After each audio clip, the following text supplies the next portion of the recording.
The alarm clock's red digits glowed 6:15 a.m. when Marcus Dalton Webb silenced it with a practiced hand. 2 years since Sarah died. 731 days of being both parents. The number had meaning only because Emma counted them on her calendar, marking each morning with a small heart in purple marker, her mother's favorite color. Marcus swung his legs out of bed feet, finding the cool hardwood floor of the South Chicago apartment. 2 bedrooms, 1 bathroom, a kitchen barely wide enough for 2 people to stand side by side. The rent ate a third of his paycheck from Sterling Grand Hotel. But the lease allowed month-to-month flexibility, and the building sat 3 blocks from Emma's school. Location mattered more than comfort when your 9-year-old daughter couldn't hear danger coming. He patted down the narrow hallway, pushed open Emma's door. Morning light filtered through cheap blinds, casting stripes across posters of sign language alphabets, and a framed photo of Sarah holding infant Emma. His daughter slept curled on her side, one hand tucked under her pillow, dark hair spilling across white cotton. Marcus counted 5 breaths, chest rising, falling, proof of life, before he touched her shoulder. Emma's eyes opened. No startle reflex, no gasp. She'd learned young that the world didn't announce itself with sound. Her hands moved before she was fully awake. "Good morning, Dad," Marcus signed back. "Good morning, Bug. School today. Up." Emma groaned, a sound she couldn't hear herself make, but had learned produced the desired effect on hearing people. She rolled onto her back, stretched like a cat, then sat up. Her fingers moved with the quick precision of native fluency. "Can I take the bus alone today?" The question landed like a fist to Marcus's solar plexus. He'd expected it eventually. Emma had been watching other kids her age navigate the city with increasing independence, but not this morning. Not when he was already running late for his shift, not yet. His signs came slower than hers, still carrying the deliberate quality of someone who'd learned the language in adulthood. "When you're older." Emma's face set in that stubborn expression she'd inherited from her mother. "I'm 9, not 5. Other kids my age go places alone. When you're 18, you can go wherever you want. Right now, I drive you." The argument was old enough to have its own rhythm. Emma knew pushing further would accomplish nothing. She swung her legs out of bed, grabbed clothes from the dresser, disappeared into the bathroom. The door closed with enough force to rattle the frame, a small rebellion that required no translation. Marcus stood in the hallway, hands clenched at his sides. Sarah's voice echoed from memory, words spoken in the hospital 3 days before the end. "Promise me you'll let Emma have a normal life. Don't let your fear cage her," he'd promised. Lying had seemed kinder than admitting the truth that he checked Emma's breathing every night because the universe had already stolen Sarah and might come back for his daughter. That normal felt like a luxury reserved for people who hadn't watched someone they loved disappear one cell at a time. Breakfast was quick, mechanical. Scrambled eggs, toast, orange juice. Emma ate while reading a book about marine biology, her eyes tracking illustrations of creatures that lived in permanent darkness. Marcus cleaned the kitchen, packed her lunch, tried not to notice how much she looked like Sarah when she concentrated, the same slight furrow between her brows, the same way her tongue pressed against her top teeth. The drive to Midwest Academy for the Deaf took 11 minutes in morning traffic. Emma stared out the window, sullen from their earlier exchange. Marcus pulled up to the drop-off zone, watched other parents executing the same ritual. Some signed goodbye. Most didn't.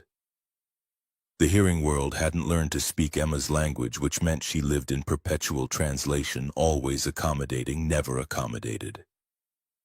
Emma grabbed her backpack, paused with her hand on the door handle. Her fingers moved. "Love you." Marcus's throat tightened. "Love you too. Have a good day."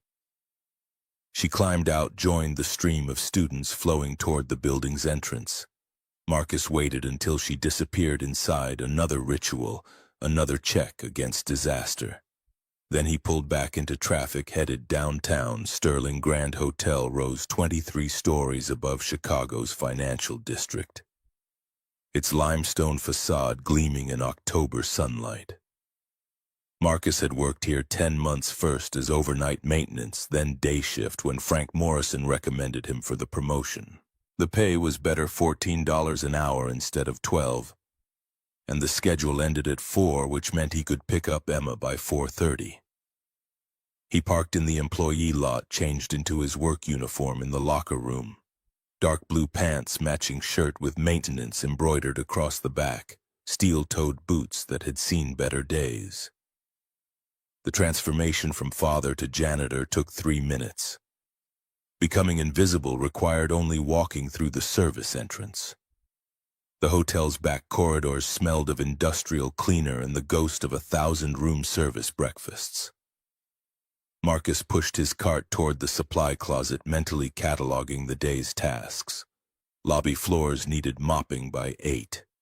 Third-floor conference rooms required setup for a noon meeting. The VIP wing demanded extra attention because wealthy guests noticed dust that ordinary people missed. Frank Morrison stood near the supply closet reviewing the day's maintenance schedule on a clipboard. 55 years old, built like someone who'd spent a career lifting heavy things, gray hair, cropped military short.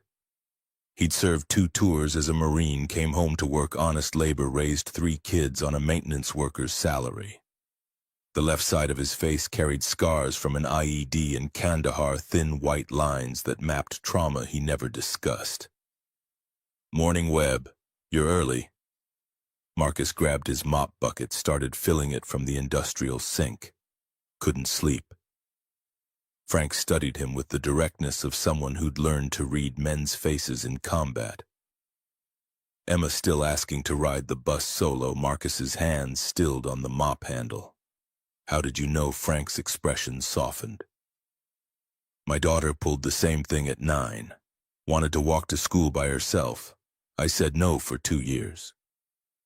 Marcus resumed filling the bucket, watching water cascade over institutional gray plastic. "What changed your mind?" Frank set down the clipboard, leaned against the concrete wall. "Lost my son in Kandahar. 2009. He was 22. After that, I held my daughter so tight she couldn't breathe. Wouldn't let her drive until she was 18. Didn't want her dating until 20. My wife finally said, 'You're not protecting her, you're suffocating her.' Hardest truth I ever heard." The sink continued running. Marcus didn't move to turn it off. "How did you learn to let go?" "Didn't. Still working on it. But I show up, do my job, try to be someone my kids can be proud of when they think about me. That's all we got, Webb, showing up and doing right when it counts." The water reached the bucket's rim. Marcus shut off the faucet, lifted the heavy load. Frank's words settled somewhere beneath his ribs, uncomfortable but true. "Coffee?" Frank nodded. "Break room, 5 minutes." The hotel's employee break room occupied a windowless space on the basement level, furnished with mismatched chairs and a coffee maker that produced something approximating caffeine. Marcus poured 2 cups, black for both of them, and sat across from Frank at a scarred plastic table. Frank wrapped his hands around the mug, steam rising between them. "You got training most janitors don't have. Brennan mentioned you spotted a shoplifter last month before security cameras did." Marcus shrugged. "Old habits. 12 years in corporate security teaches you to read body language." Frank's gaze sharpened. "Brennan also said you assessed the exit routes during that kitchen fire drill, identified 3 bottlenecks before she did. Why'd you leave security work?" "Sarah got sick. Needed to be home more. Security required travel long hours, staying sharp for threats. After she died, I couldn't—" He stopped the sentence unfinished because some things couldn't be explained to people who hadn't lived them. Emma needed stability. This job provides that.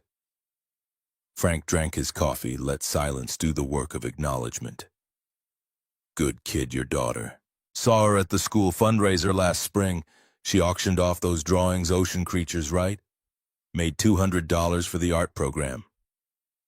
Marcus felt the ghost of a smile. She wants to be a marine biologist, studies those deep-sea fish that live without light. Makes sense. Girl who lives in silence understands creatures that live in darkness. The observation hit harder than Frank probably intended. Marcus finished his coffee, stood. Better get to the lobby. Morning rush starts soon. Frank remained seated. Webb, you're doing right by that girl. Don't let fear make you forget that. Marcus nodded, carried his empty cup to the sink, headed toward the service elevator. Frank's words followed him like smoke, impossible to outrun, equally impossible to grasp. The Sterling Grand's lobby sprawled across 5,000 square feet of Italian marble and crystal chandeliers. Victoria Catherine Sterling had designed the space herself during the hotel's renovation 8 years ago, combining old money aesthetics with modern functionality. Guests checked in beneath a 40-foot ceiling, their footsteps echoing across floors polished to mirror brightness.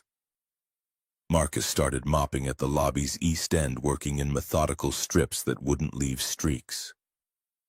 The 8 o'clock crowd flowed around him, business travelers in expensive suits, tourists with cameras, delivery people hauling packages.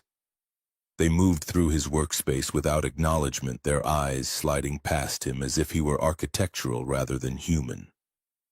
Invisible people see everything because no one remembers to hide from them.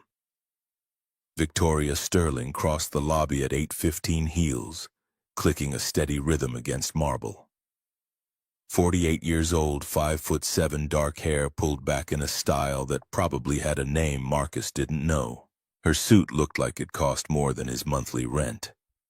She carried a leather portfolio phone pressed to her ear, expression suggesting the conversation wasn't going well. She passed within 3 feet of Marcus, close enough that he caught her perfume, something floral and expensive. Her eyes never dropped to acknowledge his presence. Why would they? He was maintenance. Part of the building's function, no different than the heating system or emergency lighting. Marcus kept mopping, watched her reflection in the polished floor. 12 years of security training meant he noticed details other people missed. She walked slightly faster than usual this morning. Her free hand kept adjusting the portfolio's strap. Someone had upset her, or maybe she was running late. Sarah Elizabeth Whitmore stood behind the concierge desk, her blonde hair pinned in an elaborate updo that had probably required significant effort. 40 years old, 15 years with Sterling Grand. She possessed the supernatural ability to diffuse angry guests and charm difficult vendors. She looked up as Victoria approached, offered her professional smile. "Miss Sterling, morning messages are on your desk. Mr. Hollis needs to discuss Q4 projections before the board meeting." Victoria's expression didn't change. "Tell Gregory I'll review the numbers at 1. Anything urgent, Senator Brennan's office called. They're moving tomorrow's meeting to 4 p.m. Fine. Adjust my schedule accordingly." Sarah made a note on her tablet. Also, the foundation director called. "Dr. Winters wants to discuss the scholarship program." Victoria's shoulders relaxed fractionally at the mention. "Tell Maggie I'll call her this afternoon." She continued toward the executive elevators, disappeared into a car marked for staff use only. The doors closed. Sarah returned to her computer. Marcus resumed mopping. The hotel's rhythm continued uninterrupted. Marcus had worked at Sterling Grand long enough to learn its patterns. Morning rush peaked between 8 and 9. Checkout rush hit at 11. The VIP wing required special attention because wealthy guests paid premium rates for perfection. The service corridors provided the most efficient routes between floors. Victoria Sterling walked through the lobby every morning at 8:15, coffee in hand. Phone to her ear, eyes fixed somewhere beyond the present moment. He'd never spoken to her. Couldn't remember her ever speaking to him. The gulf between CEO and janitor might as well have been measured in light years. Marcus finished the lobby by 9:30, moved to the third-floor conference rooms. Set up for a noon meeting required arranging 50 chairs, testing the projector, ensuring water pitchers were filled and glasses spotless. Mindless work that left too much room for thinking. Emma sitting in class, surrounded by teachers who understood her language. Sarah's hospital bed in those final days. Her hand growing lighter in his grip as if she were already leaving. The promise he'd made to let Emma live normally, a lie so obvious he wondered if Sarah had believed it. The morning passed.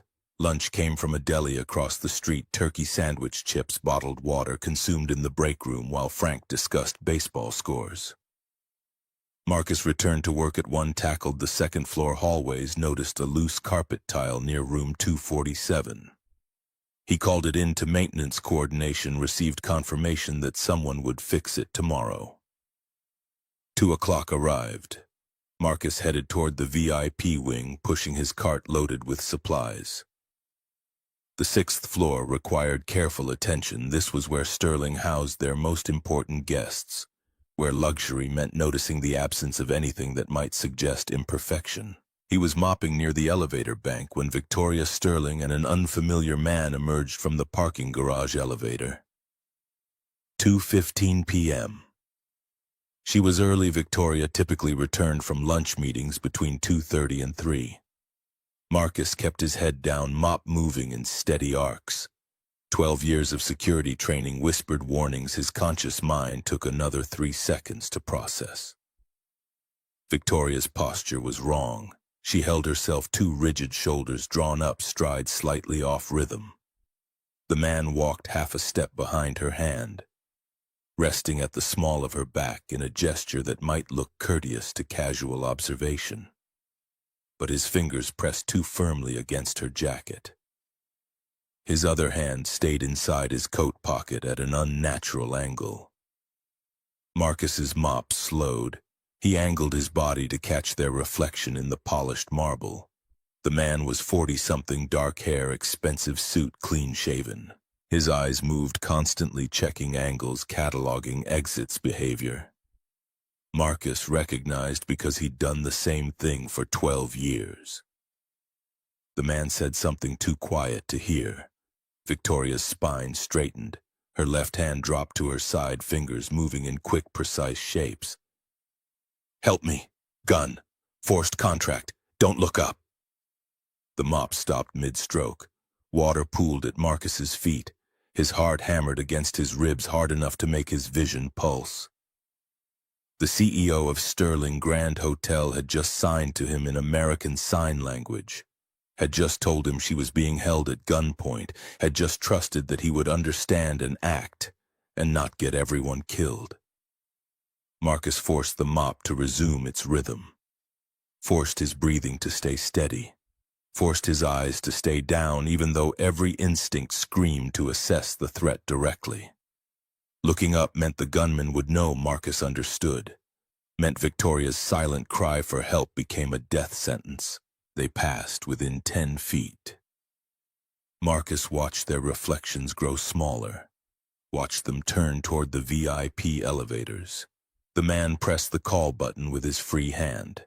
His other hand never left his coat pocket. Marcus's training catalog details automatically. Subject male, white, 40-45, approximately 6 feet tall, 180 pounds, no visible scars or distinguishing marks. Suit expensive, tailored, dark gray. Shoes leather, well maintained. Behavior controlled, methodical scanning environment, but not aggressively. Threat assessment professional. This was not the man's first hostage situation. The elevator arrived. They stepped inside. Doors closed. Gone. Marcus set down the mop. His hands shook. 2 years since he'd needed to make a tactical decision under pressure. 2 years since Sarah's death had stripped him of the hardness required for security work. But the training didn't disappear. It just waited dormant for the moment when instinct overrode grief. Emma was at school, safe. Pickup at 4:30, 2 hours and 15 minutes. If Marcus intervened and died, Emma became an orphan. If Marcus did nothing, Victoria Sterling died in her own hotel. Sarah's voice from the hospital bed 3 days before the end promised me 2 things. Keep Emma safe, come home every night. He'd promised, meant it, would die before breaking that promise. Sarah's other words, softer spoken when she thought he was asleep. Don't let our daughter grow up thinking the world is cruel because no one helped when it mattered. Be the man who helps. Marcus grabbed the yellow caution sign from his cart, walked toward the VIP elevators. Placed the sign directly in the path anyone using those elevators would need to cross. Wet floor, slippery surface. A small delay, maybe 30 seconds, but enough time to reach the supply closet phone without being seen.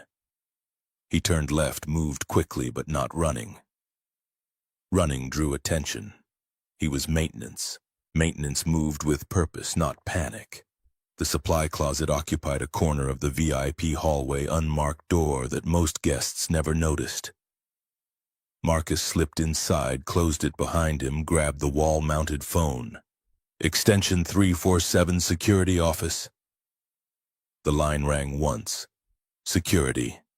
This is Ashford. Brennan Cole Ashford ran Sterling Grand's security with the efficiency of someone who'd spent a decade as a Chicago PD detective before private sector pay. Convinced her to switch careers. 35 years old, blonde hair usually pulled back in a practical ponytail. Sharp blue eyes that missed nothing. Marcus had spoken to her exactly twice, once during his initial hiring background check, once when he'd spotted a shoplifter in the gift shop. This is Marcus Webb, day maintenance. I need you to watch the VIP route right now. The CEO is in danger. Man with her has a weapon. Do not approach directly. Silent response only. Silence on the line. 2 seconds. 3. Then Brennan's voice came back, all business. Describe the man. Black suit, 40 to 45, white male, approximately 6 feet 180. Hand inside his coat pocket at unnatural angle. Subject has professional bearing, controlled movement, scanning environment, positioning himself away from camera angles. How do you know about the weapon? She signed to me. American Sign Language. Said he has a gun, forcing her to sign a contract. Another pause. You read sign language. My daughter's deaf. CEO signed, help me, gun, forced contract, don't look up. The sound of rapid typing came through the phone. I'm pulling up cameras now. Looking at lobby footage from 220. I see them entering. You're right, he's positioned himself strategically. Brennan's voice shifted, taking on an edge. You said your day maintenance. Your background check flagged corporate security experience. 12 years, risk assessment. Left the field 2 years ago. Why? Marcus gripped the phone harder. My wife died. Needed to be home for my daughter. More typing. Can you give me a threat assessment? Subject is not amateur. This is controlled extraction. Direct confrontation means bloodbath. We need silent coordination, controlled delays, box him in gradually. What's your recommendation? I can create legitimate maintenance delays, buy time. You coordinate emergency response. Brennan's response came quick. Do it. Create your delays but stay safe. I'm calling Chicago PD now. SWAT on silent approach. Marcus, one more thing. Those cameras show him entering at 1:45 p.m. He came through the parking garage with company credentials. Electronic badge access. Marcus's stomach dropped.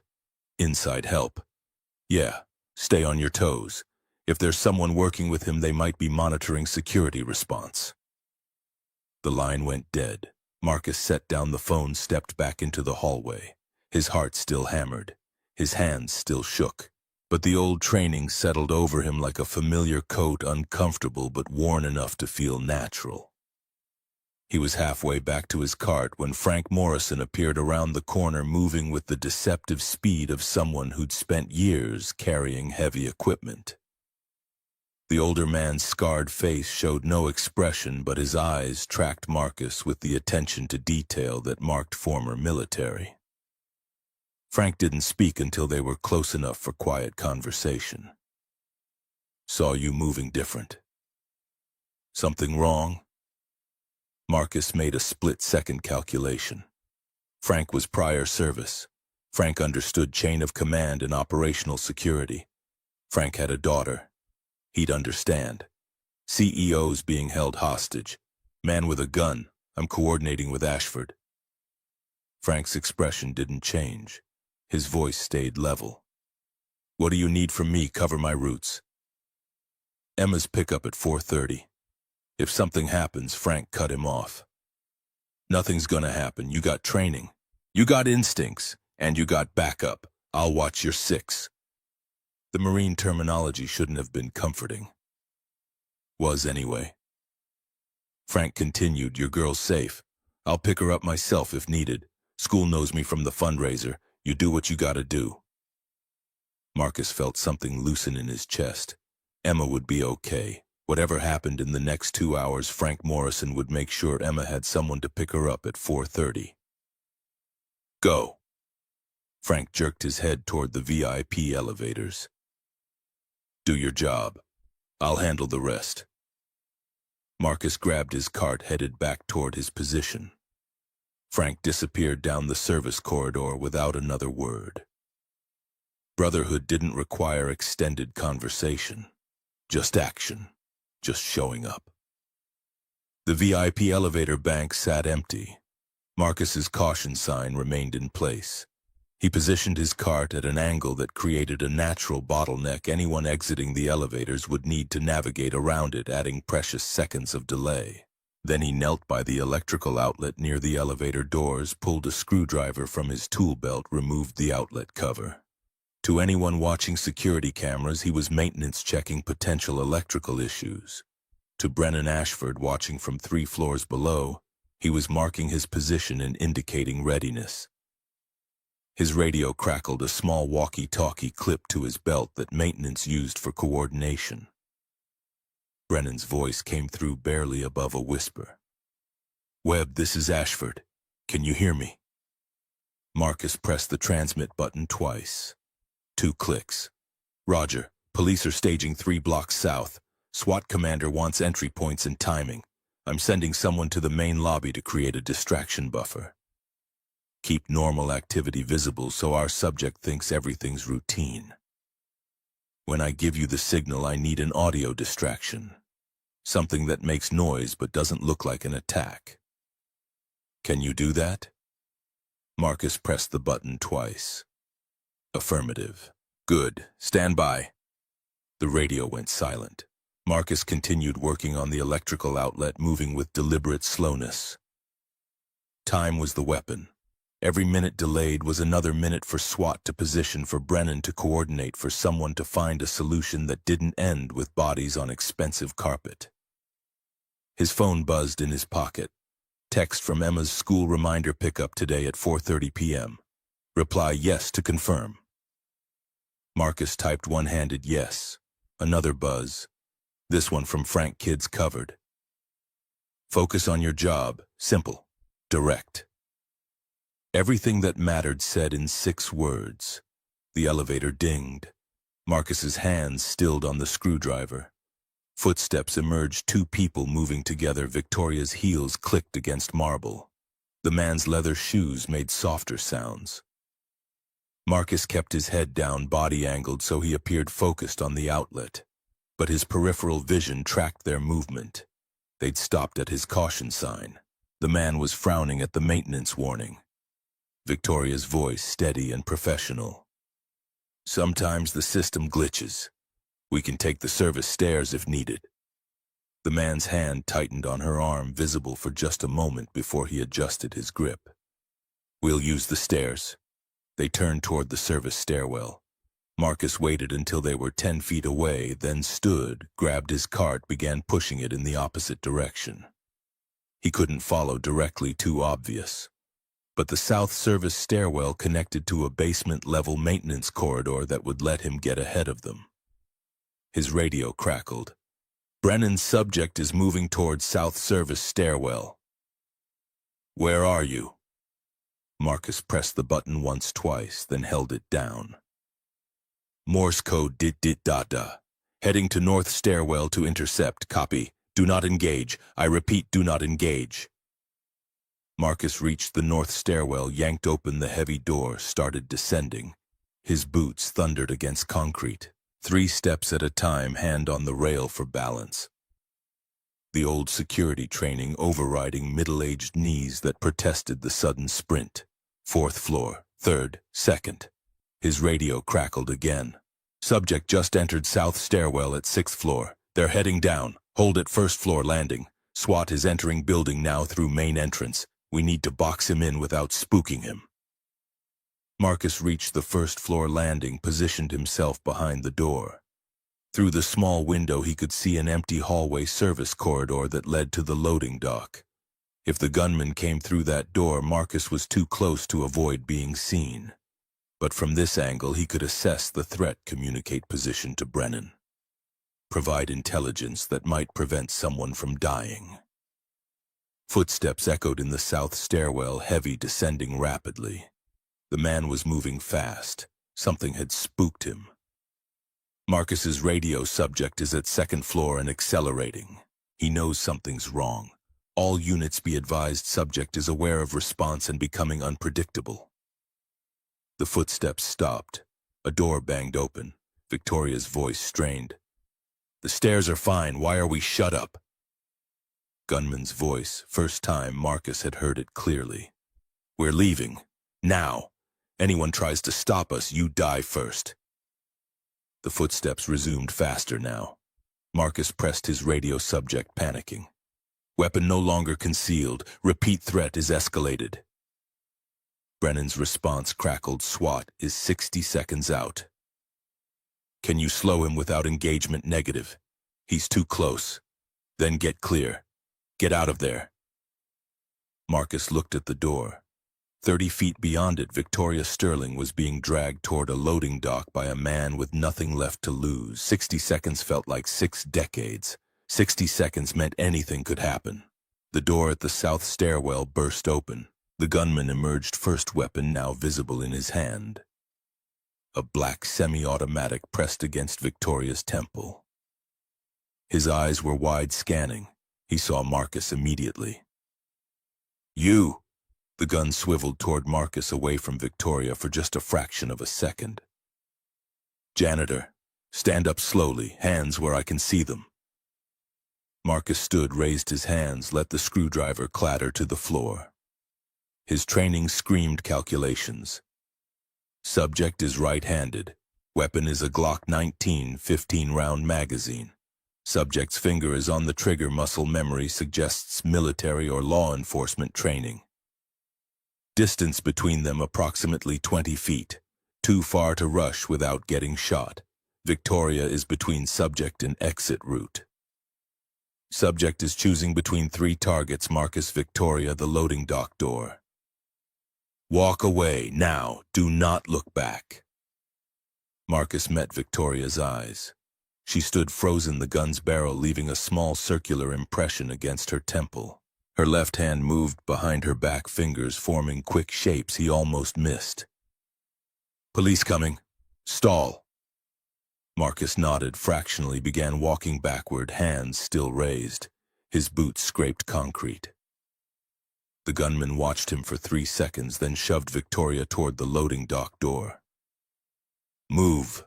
We're leaving together. When I'm clear, I release you, not before." They reached the door. The gunman's hand closed on the handle.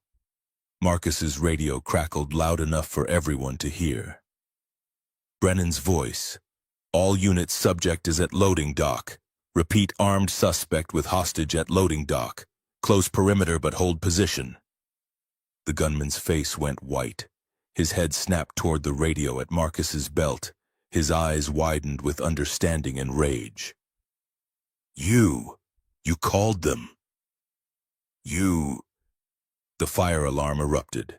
Strobing lights flashed red. A klaxon loud enough to make eardrums ache filled the corridor. Ethan Callahan had triggered it remotely, distraction chaos.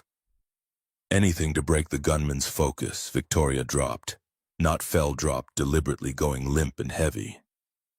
The gunman's grip failed. She hit the concrete floor hard enough to bruise. Marcus moved, not toward the gunman, toward Victoria, covering her body with his, creating a barrier between her and the weapon. The gunman raised his gun. Time moved through Honey, each second stretching. Marcus heard the hammer click back, saw the barrel line up with his chest. Understood with perfect clarity that he was about to die in a basement corridor. Sarah's face, Emma's smile, the promise to come home every night about to be broken for reasons that seemed right even though they guaranteed his daughter's orphaning. The lights cut out. Complete darkness. Emergency lighting took 3 seconds to activate, 3 seconds where trained operators with night vision goggles owned the space. Green laser sights appeared like stars in the black. Multiple points of light, all trained on the gunman. Drop the weapon. SWAT commander's voice amplified by adrenaline and training. Drop it now. The gunman swung toward the voice. Muzzle flash lit the corridor like lightning. The shot hit concrete, ricocheted, sent sparks flying. Return fire came instantly, not bullets, but a beanbag round that hit the gunman's shoulder with enough force to spin him sideways. His weapon clattered to the floor. SWAT officers emerged from darkness, tackled him face first into concrete, wrenched his arms behind his back. Zip-tie restraints appeared. Miranda rights began before the emergency lights finished their boot sequence. Marcus stayed over Victoria, feeling her breathing beneath him, feeling the slam of his own heartbeat trying to break through his ribs. Brennan Ashford appeared beside them, offered her hand. You can stand up now, Webb. It's over. Marcus pushed to his feet, legs shaking. Victoria sat up slowly, one hand pressed to her temple where the gun had left its mark. Her eyes found his. You saved my life. Marcus couldn't speak. His throat had closed. His hands were trembling too hard to sign even if she'd asked a question. Frank Morrison appeared from somewhere, gripped Marcus's shoulder, the touch grounding wordless acknowledgement of something too big for language. Detective Caroline Jane Pritchard arrived 6 minutes later. 45 years old, with dark hair pulled into a practical bun and eyes that had seen enough violence to recognize its aftermath. She took statements methodically, starting with Victoria, then Marcus, recording everything on a digital device that would become evidence. The loading dock filled with personnel. Chicago PD secured the scene. Paramedics checked Victoria for injury, minor bruising, elevated heart rate, otherwise unharmed. The gunman was loaded into a squad car, still screaming about lawyers and constitutional rights, voice growing distant as the vehicle pulled away. Marcus stood against the wall, watching it all with the detachment of someone whose adrenaline had burned out and left him hollow. His shift ended at 4. Emma's pickup was at 4:30. He needed to move, needed to function, but his legs wouldn't support the weight of everything that had just happened. His phone buzzed. Text from Frank heading to pick up Emma now. We'll bring her to hotel. You're in no condition to drive, Marcus typed back. Thanks. One word, inadequate, but Frank would understand. Brennan found him 20 minutes later after most of the emergency personnel had cleared. Her face carried new lines of stress, age accelerated by crisis. You did good work today, Webb. That training you claimed was rusty saved lives. Marcus shook his head. Just delayed. You did the real work. Brennan pulled out her phone, showed him frozen camera footage.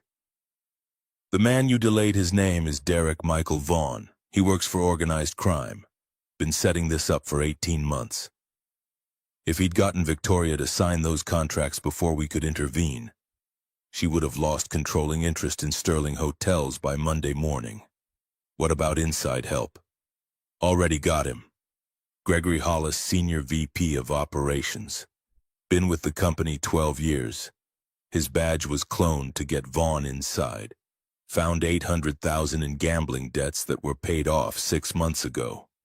Vaughn's organization owned him. Marcus processed that, 12 years. Victoria had worked with someone for 12 years who sold her out for debt relief. Brennan continued, Detective Pritchard wants your full statement tomorrow. For now, you should go home. Get some rest. My daughter Frank's bringing her. They'll be here in about 5 minutes. Marcus nodded. His hands were still shaking. That would probably continue for a while. Emma arrived at 4:47 p.m. holding Frank's hand, with the trust of a child who'd learned that some adults could be counted on. She saw Marcus and broke into a run, throwing herself into his arms with the force of 9 years of pure relief. Her fingers moved rapidly against his back where Frank couldn't see, scared. Thought something bad happened. Marcus signed back. I'm okay. Everything's okay. Promise. Emma pulled back, studied his face with those dark eyes that missed nothing. She signed, You're lying. You look like the photos of you from when Mom died. The observation landed like a knife between ribs. Marcus knelt so they were eye level. Something bad almost happened, but it didn't. I'm here. I'm safe. We're going home. Emma's lower lip trembled. She threw her arms around his neck, buried her face against his shoulder. Marcus held her, felt her breathing, counted each one until the tightness in his chest loosened enough to permit speech. Frank stood a respectful distance away, giving them space but remaining present.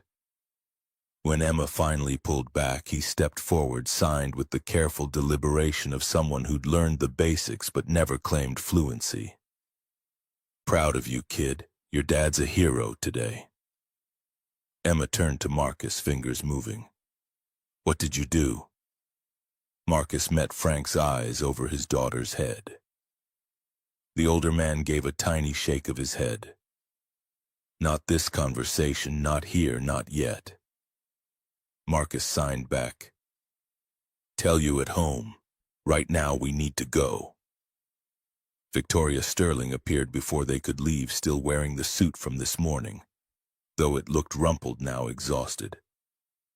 She approached slowly, as if worried sudden movement might spook them.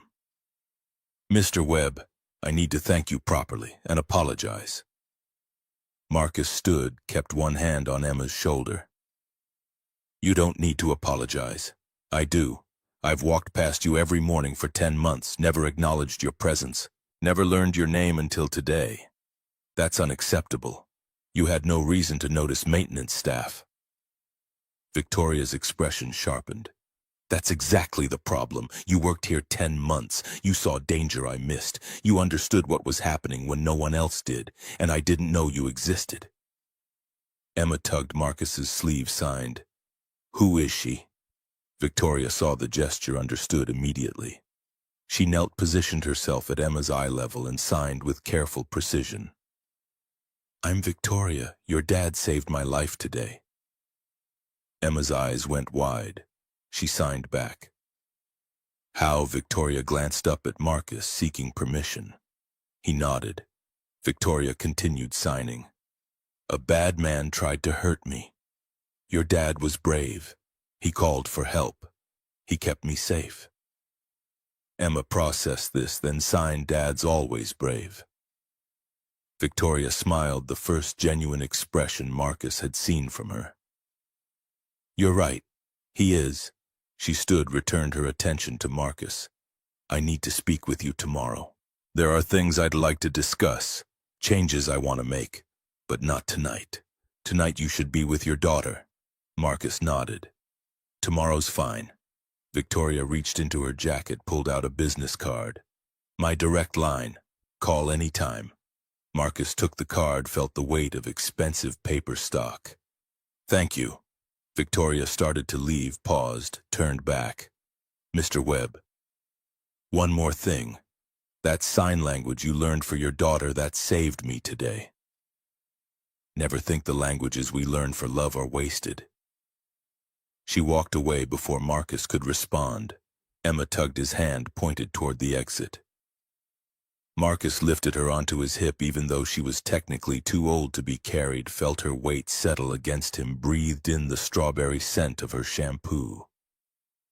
Frank walked them to the parking lot, waited while Marcus buckled Emma into the back seat. The older man's scarred face showed no emotion, but his voice carried something Marcus couldn't quite name. Take tomorrow off. You earned it. My shift will be covered. Already talked to building services. You need a day to process. Marcus wanted to argue, couldn't find the words. Frank continued. What you did today, that's the kind of thing separates men from boys. You got a good kid there. Make sure she knows her dad's someone worth being proud of. She knows. Make sure she keeps knowing. Frank walked away. Marcus climbed into the driver's seat, started the engine, pulled out of the lot. Emma watched Chicago slide past her window, fingers occasionally moving in small signs she made to herself. A private language of processing and understanding. They stopped at Emma's favorite pizza place, thin crust, extra cheese, no questions about homework or bedtime. Sometimes the best parenting was knowing when rules needed breaking. Emma ate 3 slices, drank 2 glasses of lemonade, drew pictures on the paper table covering while Marcus tried to remember how to feel normal. His phone buzzed.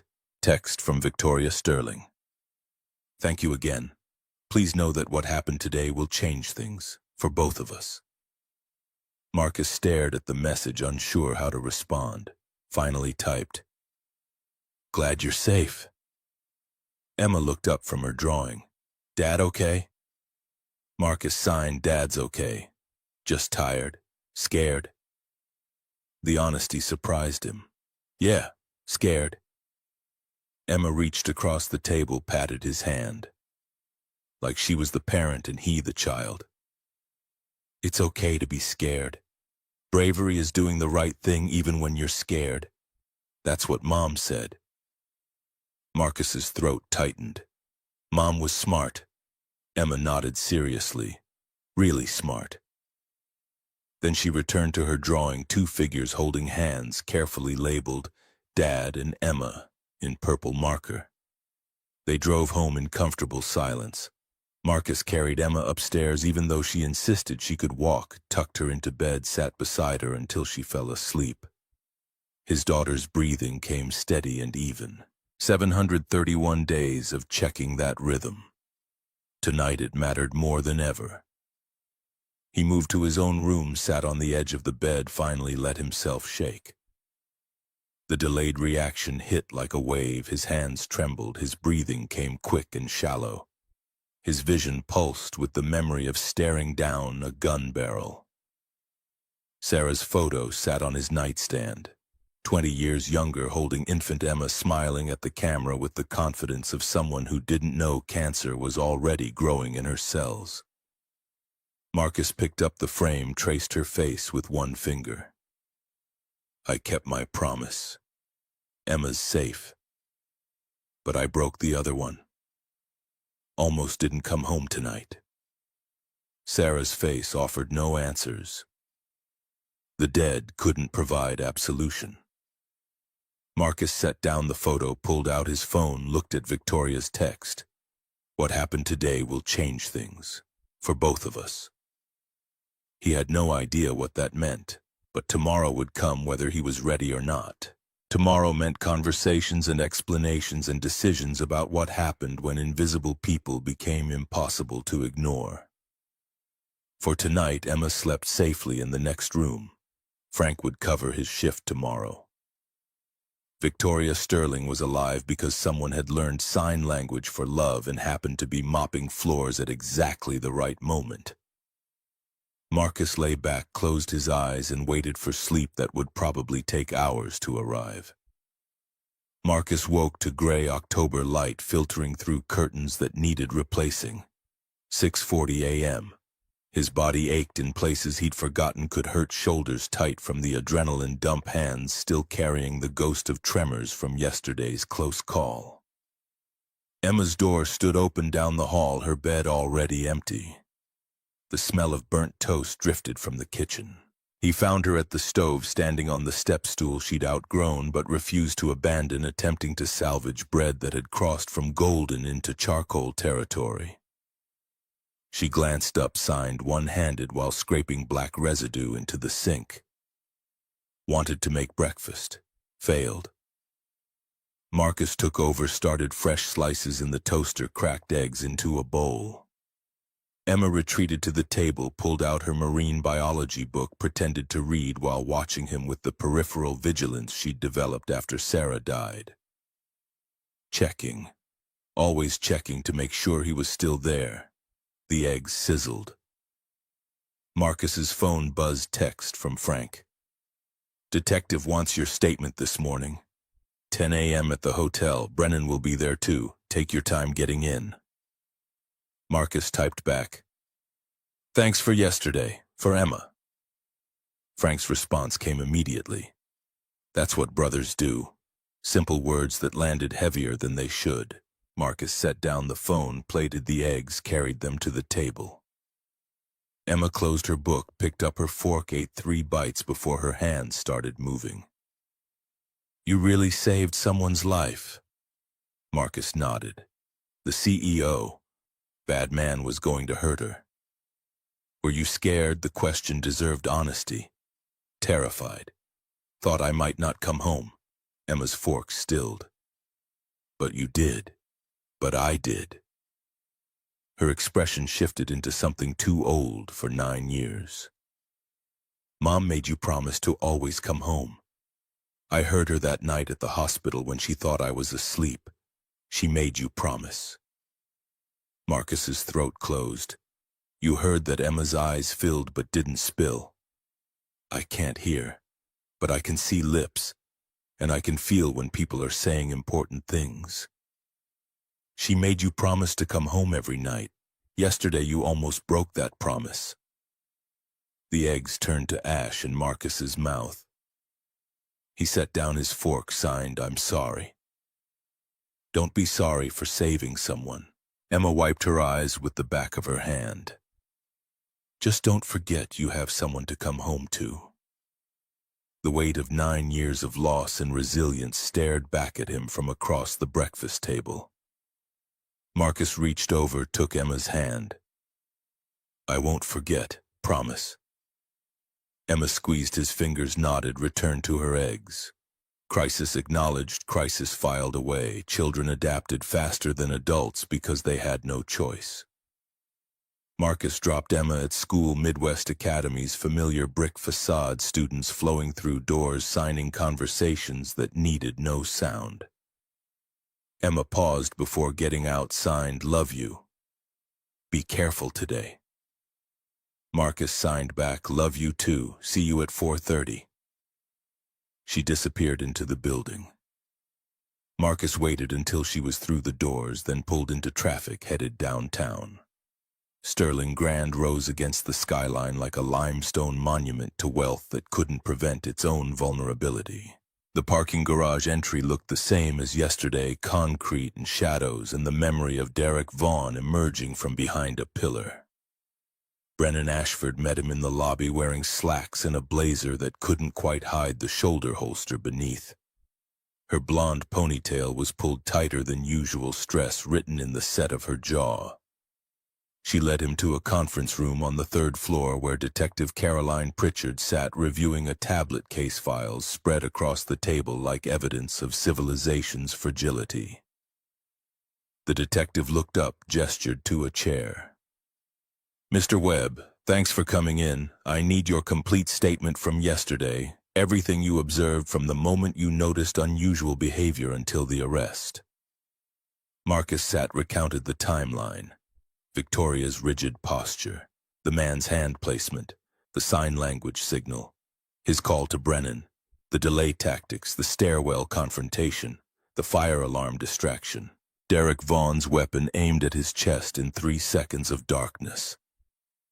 Pritchard recorded everything, occasionally pausing to ask clarifying questions. When did you recognize Ms. Sterling knew sign language?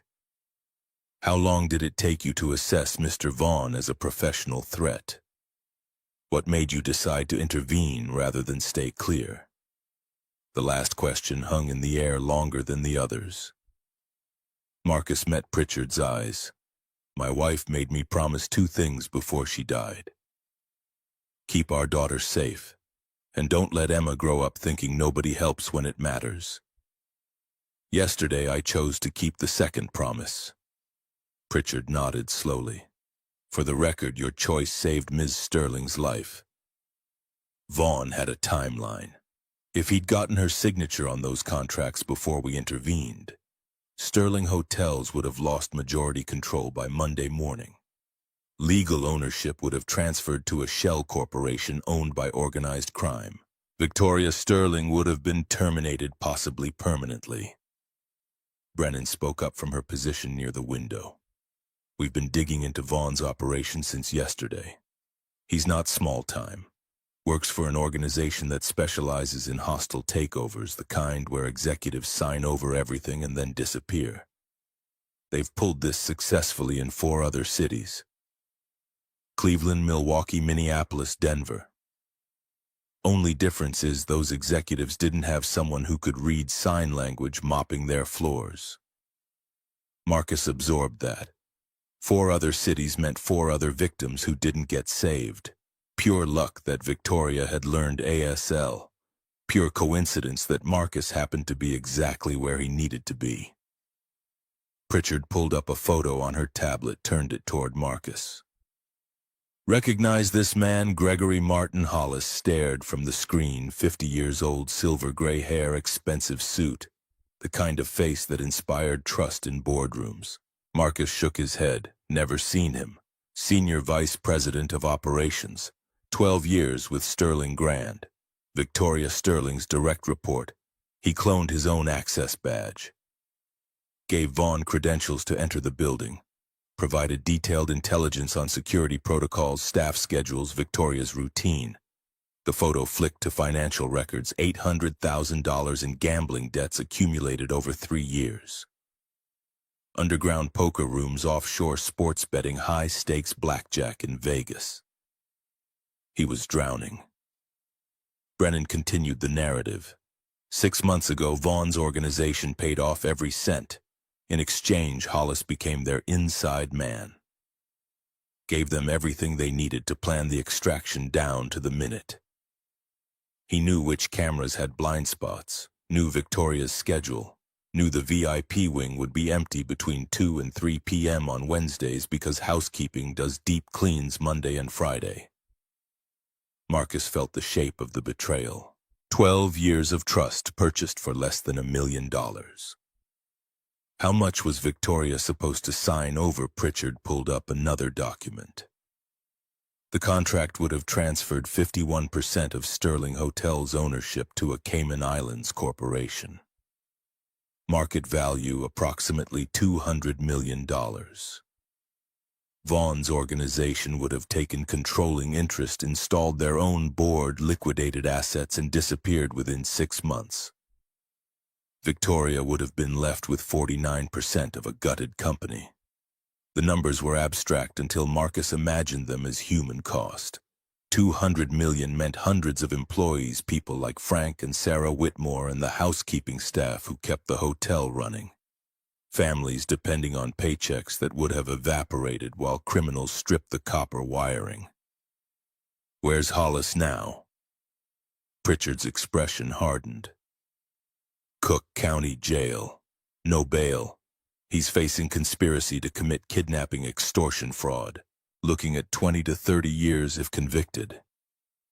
His lawyer's already trying to negotiate a plea deal in exchange for testimony about Vaughn's organization. And Vaughn maximum security. The man's got a list of priors that reads like a crime textbook. This was his 5th attempted corporate extraction. The first 4 succeeded because there was no early warning system, no janitor who could read sign language and think tactically under pressure. Marcus shifted in his seat. I didn't do anything special, just delayed him. You coordinated the actual response.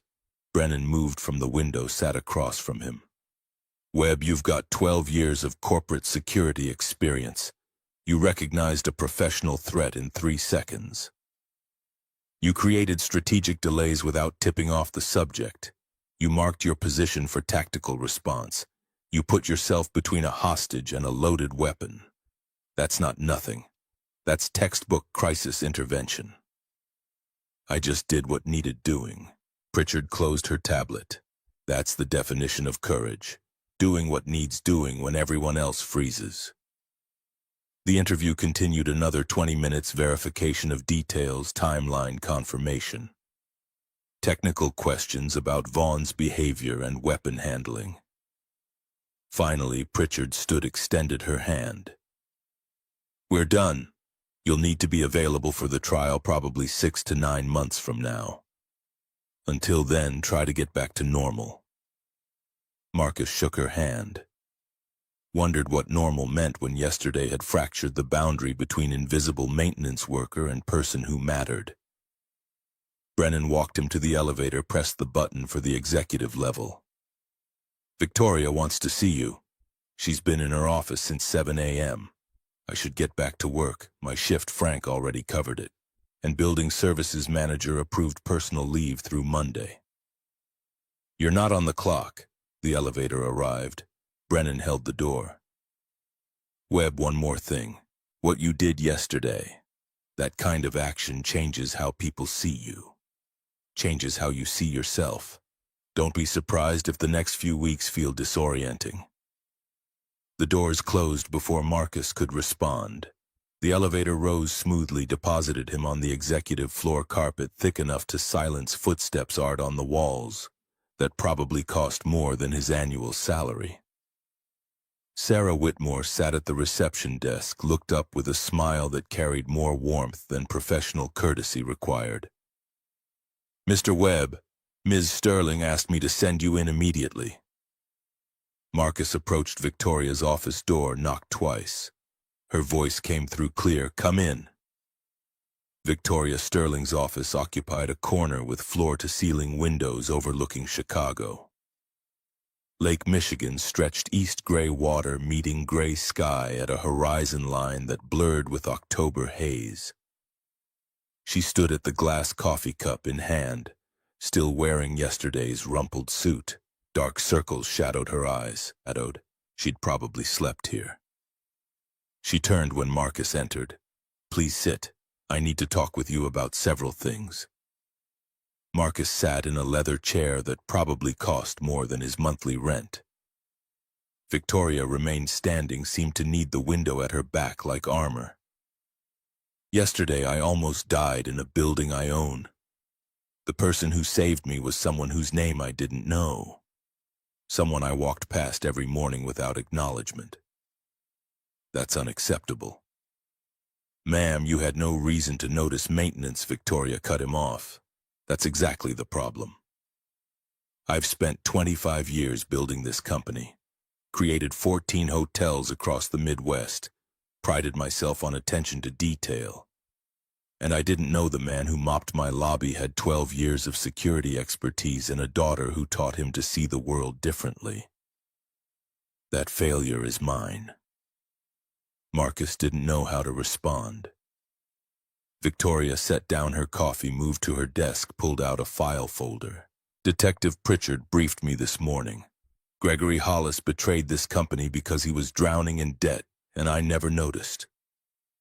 I worked with him 12 years, never asked if he needed help, never created an environment where admitting struggle was possible. You can't see what people hide." Victoria's eyes sharpened. "You're wrong. I didn't see because I didn't look. There's a difference." She opened the folder. "Yesterday you used sign language to understand what I couldn't say out loud. That saved my life. I learned sign language 18 months ago for a charity program supporting deaf children. My younger brother Daniel died when he was 9. I was 17 driving the car. He died, I lived. I've spent 31 years trying to justify that. The confession landed raw and unfiltered. Marcus understood Survivor's guilt intimately, had lived with it for 2 years since Sarah's death. I'm sorry about your brother. Victoria waved off the sympathy. I learned sign language because I sponsor the Midwest Deaf Children's Foundation. Thought it would honor Daniel somehow. Never imagined that skill would save my life. She pulled out another document. You learned sign language because you have a 9-year-old daughter who's deaf. When I signed to you yesterday, you didn't hesitate. Marcus found his voice. There wasn't time to hesitate. But if I'm honest, I did hesitate. 1 second. Thought about Emma. She needs me. But then I thought about my wife before she died. Victoria waited, gave him space for the words that came slowly. Sarah had cancer. Near the end, she made me promise 2 things. Let Emma live without being caged by fear, and don't let Emma grow up thinking nobody helps when it matters. His hands clenched in his lap.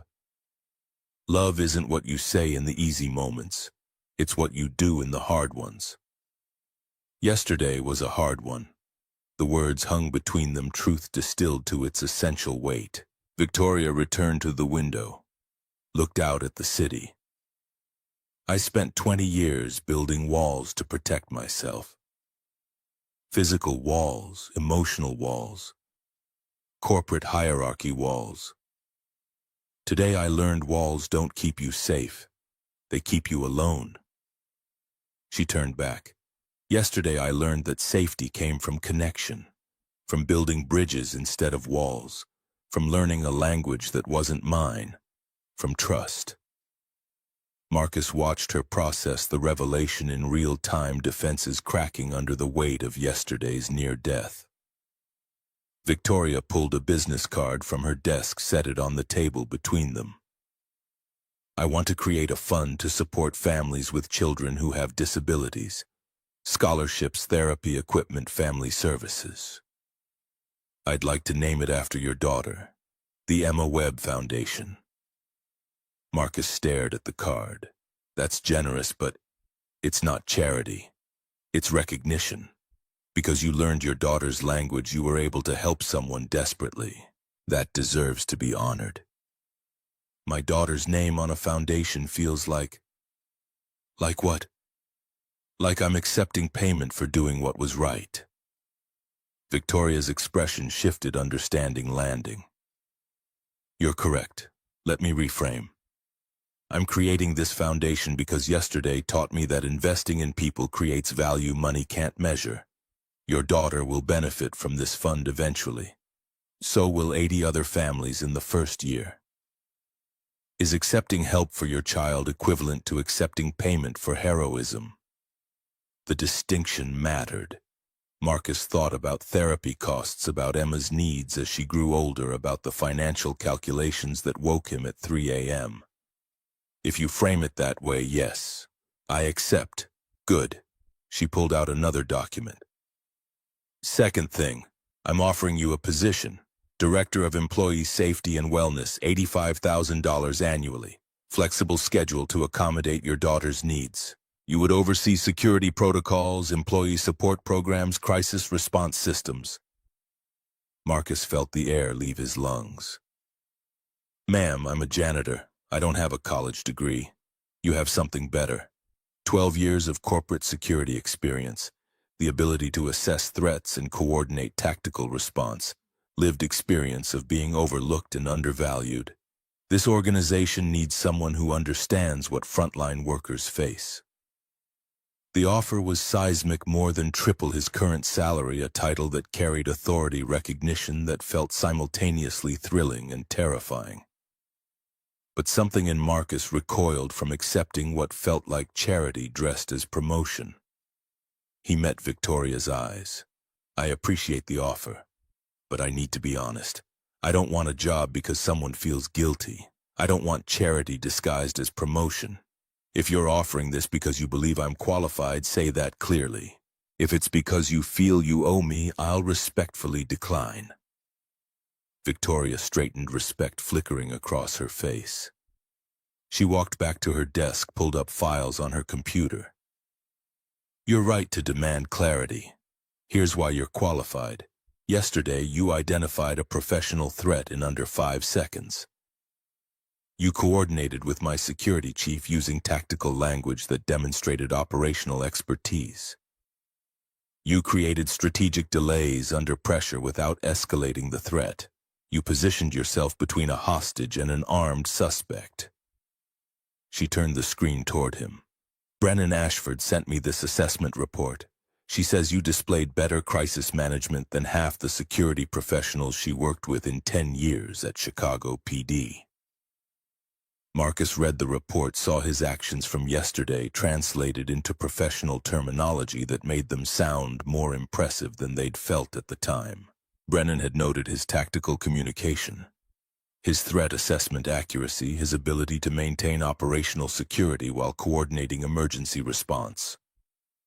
Victoria continued, I need someone who can identify security vulnerabilities before they become crises. Someone who can train employees to recognize danger. Someone who understands what it feels like to be invisible in your own workplace. Power isn't having people fear you. It's having people trust you enough to tell you when you're wrong. Yesterday, you showed me I was wrong about everything. You're exactly who I need. Not because I'm grateful, because you're qualified. The words shifted the equation from charity to opportunity. Marcus considered Emma's therapy costs, the cramped apartment, the future he wanted to build for his daughter. 3 conditions. 1, Emma's school schedule means I need to leave at 4 p.m. most days. 2, health insurance that covers her therapy without crushing deductibles. 3, I need to know this isn't temporary, that I'm not being set up to fail. Victoria didn't hesitate. All 3 conditions. In writing. Contract starts Monday if you accept. Marcus extended his hand across the desk. I accept. Victoria's handshake was firm, businesslike, the grip of someone closing a deal that mattered. Welcome to management, Mr. Webb. We have a lot of work to do. One more thing. Marcus withdrew his hand. My shift today, I should finish it. Even if I'm starting the new position Monday, I want to complete what I was hired to do. Victoria studied him. You're worried about leaving Frank short-staffed. Frank covered for me yesterday when I was coordinating the emergency response. Least I can do is finish today's routes. Brennan was right about you. Victoria returned to her computer. Go finish your shift, but Monday morning 8 a.m. you report here. We'll start with a complete security audit of all 14 Sterling properties. Marcus stood, moved toward the door, paused with his hand on the handle. Miss Sterling, Victoria, thank you for learning sign language, for building that bridge. Without it, I wouldn't have known you needed help. Victoria's expression softened. Thank you for being someone who knew how to cross it. The rest of Friday passed in surreal normalcy. Marcus returned to his janitor duties, mopped floors that still needed mopping, cleaned conference rooms that still required cleaning. Frank found him near the VIP elevators around 2 p.m., handed him a cup of coffee without comment. They drank in companionable slints. 2 men who understood that some conversations required no words. Marcus picked up Emma at 4:30. She signed questions about his day that he answered with careful omissions. Yes, he'd given his statement to the police. Yes, everything was fine. No, he couldn't discuss details yet. Emma accepted the evasions with the patience of a child who'd learned that adults sometimes needed time before truth. Saturday and Sunday blurred together, grocery shopping, laundry. Emma's homework, the ordinary rhythms of life that felt both comforting and strange after Thursday's adrenaline. Marcus found himself checking locks twice, startling at unexpected sounds, his body still processing trauma his mind wanted to file away. Monday morning arrived too quickly. Marcus dressed in khakis and a button-down shirt that felt like costume rather than clothing. The mirror showed a man playing dress-up, a janitor pretending to be management. Emma caught him adjusting his collar for the third time, signed, "You look professional. Stop fidgeting." Marcus signed back, nervous. Emma rolled her eyes with the exasperation only 9-year-olds could muster. "You saved someone's life. You can handle wearing nice pants." The observation was logical enough to cut through anxiety. Marcus dropped Emma at school, drove to Sterling Grand, parked in the employee lot. His badge still worked at the service entrance. Muscle memory carried him toward the locker room before conscious thought intervened. He didn't need to change into maintenance uniform anymore. The executive floor felt foreign in morning light. Sarah Whitmore greeted him with genuine warmth. "Mr. Webb, your office is ready. Third door on the left." The office was modest, one window, a desk, computer, filing cabinets. But it was his name on a placard outside, his space to occupy.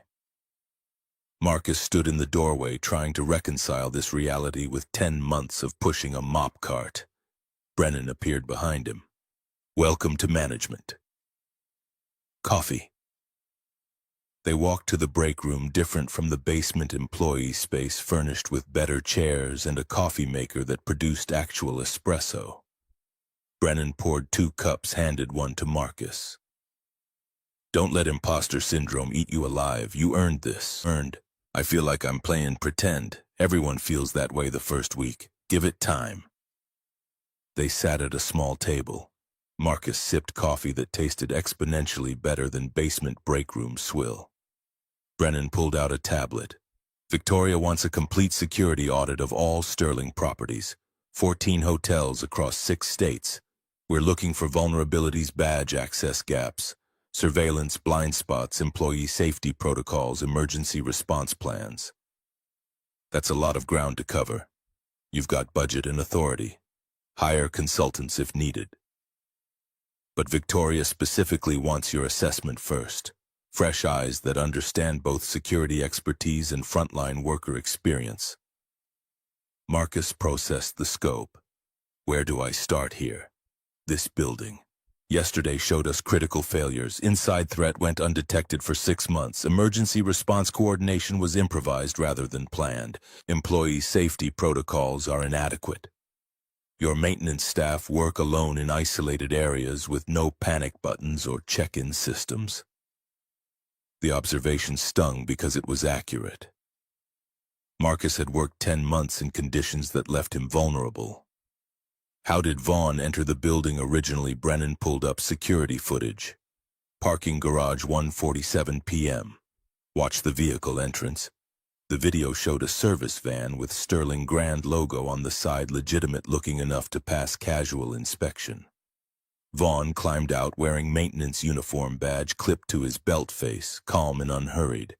He swiped the badge, Gregory Hollis's cloned credentials, and entered without triggering any alarms. "Who verified that van?" "No one. Our protocol assumes anyone with valid badge access belongs here." Brennan fast-forwarded through footage. Vaughn spent 16 minutes surveying the building before intercepting Victoria in the parking garage. He knew exactly where cameras had blind spots, knew which routes security monitored actively versus passively, knew the VIP wing would be empty because Hollis told him everything. Brennan nodded. "Your first assignment, design a protocol that prevents this from happening again.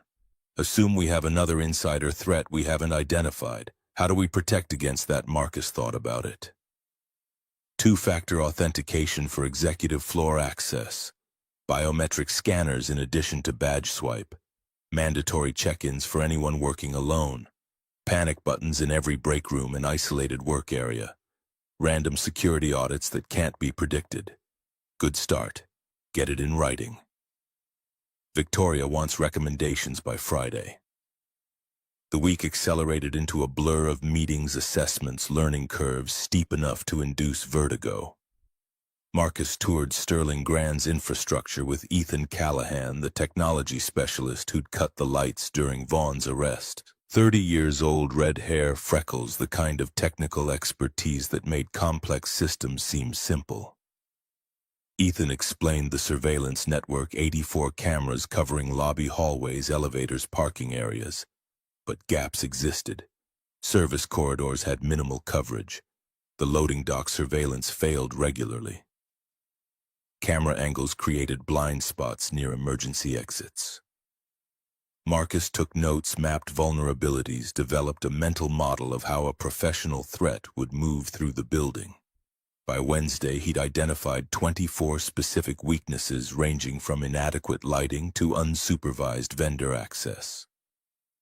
Thursday morning brought a foundation planning meeting. Victoria had assembled a team, Dr. Margaret Winters from the Midwest Deaf Children's Foundation, a legal advisor, an accountant, and Marcus. They gathered in a conference room overlooking the city autumn sun slanting through glass. Dr. Winters was 50, gray hair, pulled back eyes that radiated competence and compassion. She'd brought portfolio materials, scholarship structures, therapy funding models, family support programs. We're proposing 3 tiers of assistance: educational scholarships for deaf and disabled children, medical and therapy funding with no income restrictions, family support services including counseling, job placement, and community resources. Victoria reviewed the materials. Budget $5 million, initial funding replenished annually from Sterling Hotel's profits. Legal advisor can structure it as a non-profit foundation with tax advantages. Marcus shifted uncomfortably. This is a lot of money attached to my daughter's name. Victoria turned to him. It's attached to what you represent. Every family struggling to support a child with disabilities deserves to know help exists. Your daughter is the symbol, but this serves everyone. Dr. Winters added, we're planning to launch publicly in January. Ceremony at Sterling Grand. First scholarship recipients announced. Media coverage to raise awareness. Marcus thought about Emma's reaction. She'd be simultaneously thrilled and mortified by public attention. Can my daughter be involved in selecting recipients? This can't be ceremonial for her. She needs to understand the impact.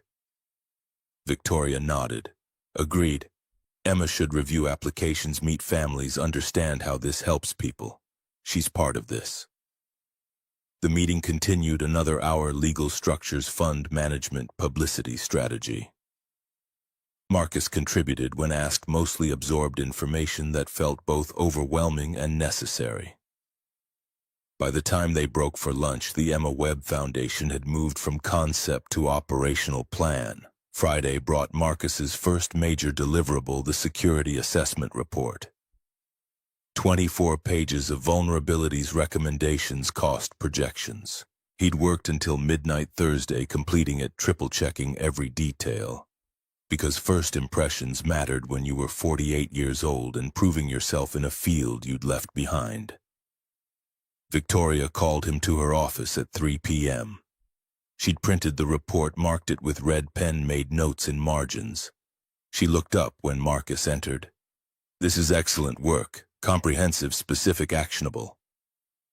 How much will implementation cost? Marcus swallowed. $3 million for biometric scanners, upgraded surveillance, and infrastructure improvements. Another $1.5 million annually for expanded security personnel and ongoing training. Victoria didn't flinch at the numbers. What's the cost if we don't implement another Gregory Hollis?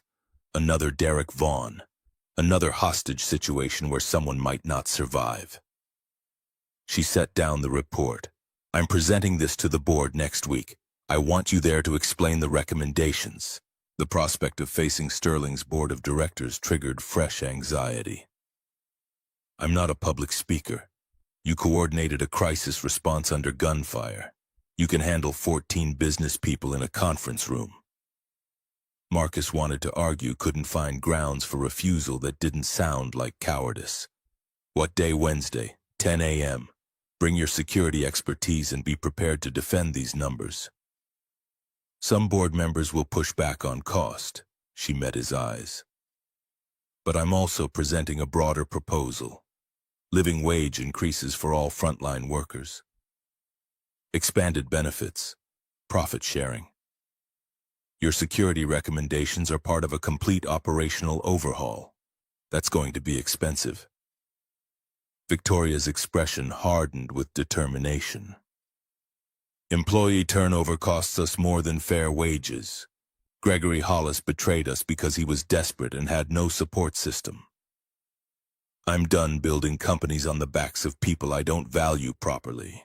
The statement carried weight of genuine transformation, not charity, not guilt, but recognition that business models built on exploitation contain their own destruction. Marcus respected that, understood it, hoped the board would too. Wednesday morning arrived with October rain turning Chicago gray and cold. Marcus dressed in his best clothes, still not expensive but clean and professional. Emma signed encouragement at breakfast, told him to pretend the board members were just people who also got nervous sometimes. The boardroom occupied Sterling Grand's top-floor panoramic windows, offering views that probably cost extra in architect fees. 14 seats around a massive table, each occupied by people whose net worth exceeded Marcus's lifetime earning potential. Victoria sat at the head, Marcus to her right, Brennan on her left. Thomas Edward Ridley spoke first, 62, silver hair, old money radiating from his tailored suit. Let's discuss this proposal. You're asking for $3 million in security upgrades, $1.5 million annual operating costs, $2 million in wage increases, and another $1 million for benefits expansion. That's $7.5 million added expense annually. Victoria remained calm. That's correct. I'm also proposing profit sharing for all employees and comprehensive wellness programs. Patricia Ann Lang leaned forward, 58 institutional investor eyes that calculated return on investment automatically. This is a hotel company, not a charity. Shareholders expect profits, not philanthropy.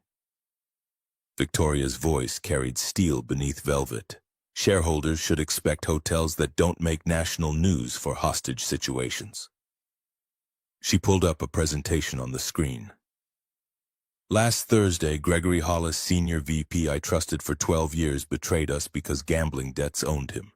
He sold us out for $800,000. Our security protocols failed to detect it.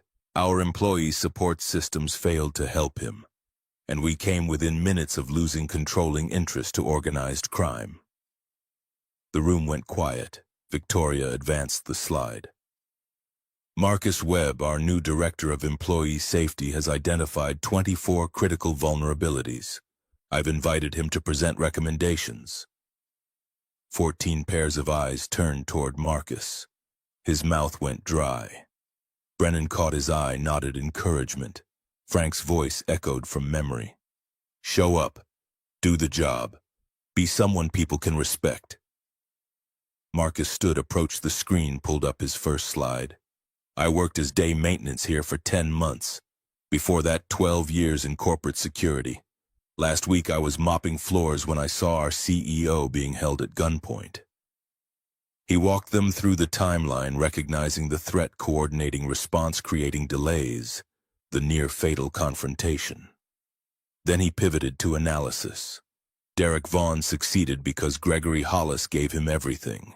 Badge access, security schedules, surveillance blind spots, employee routines, and Hollis succeeded because he was desperate, isolated, and had no support system. William Russell Blackwell spoke, 50 hotel industry veteran, skeptical expression. You're saying we should pay people more because it improves security. I'm saying when you value people, they value their work. When they value their work, they pay attention. Attention prevents disasters. Marcus pulled up financial data. Employee turnover in housekeeping averages 40% annually. Recruitment and training cost $8,000 per position.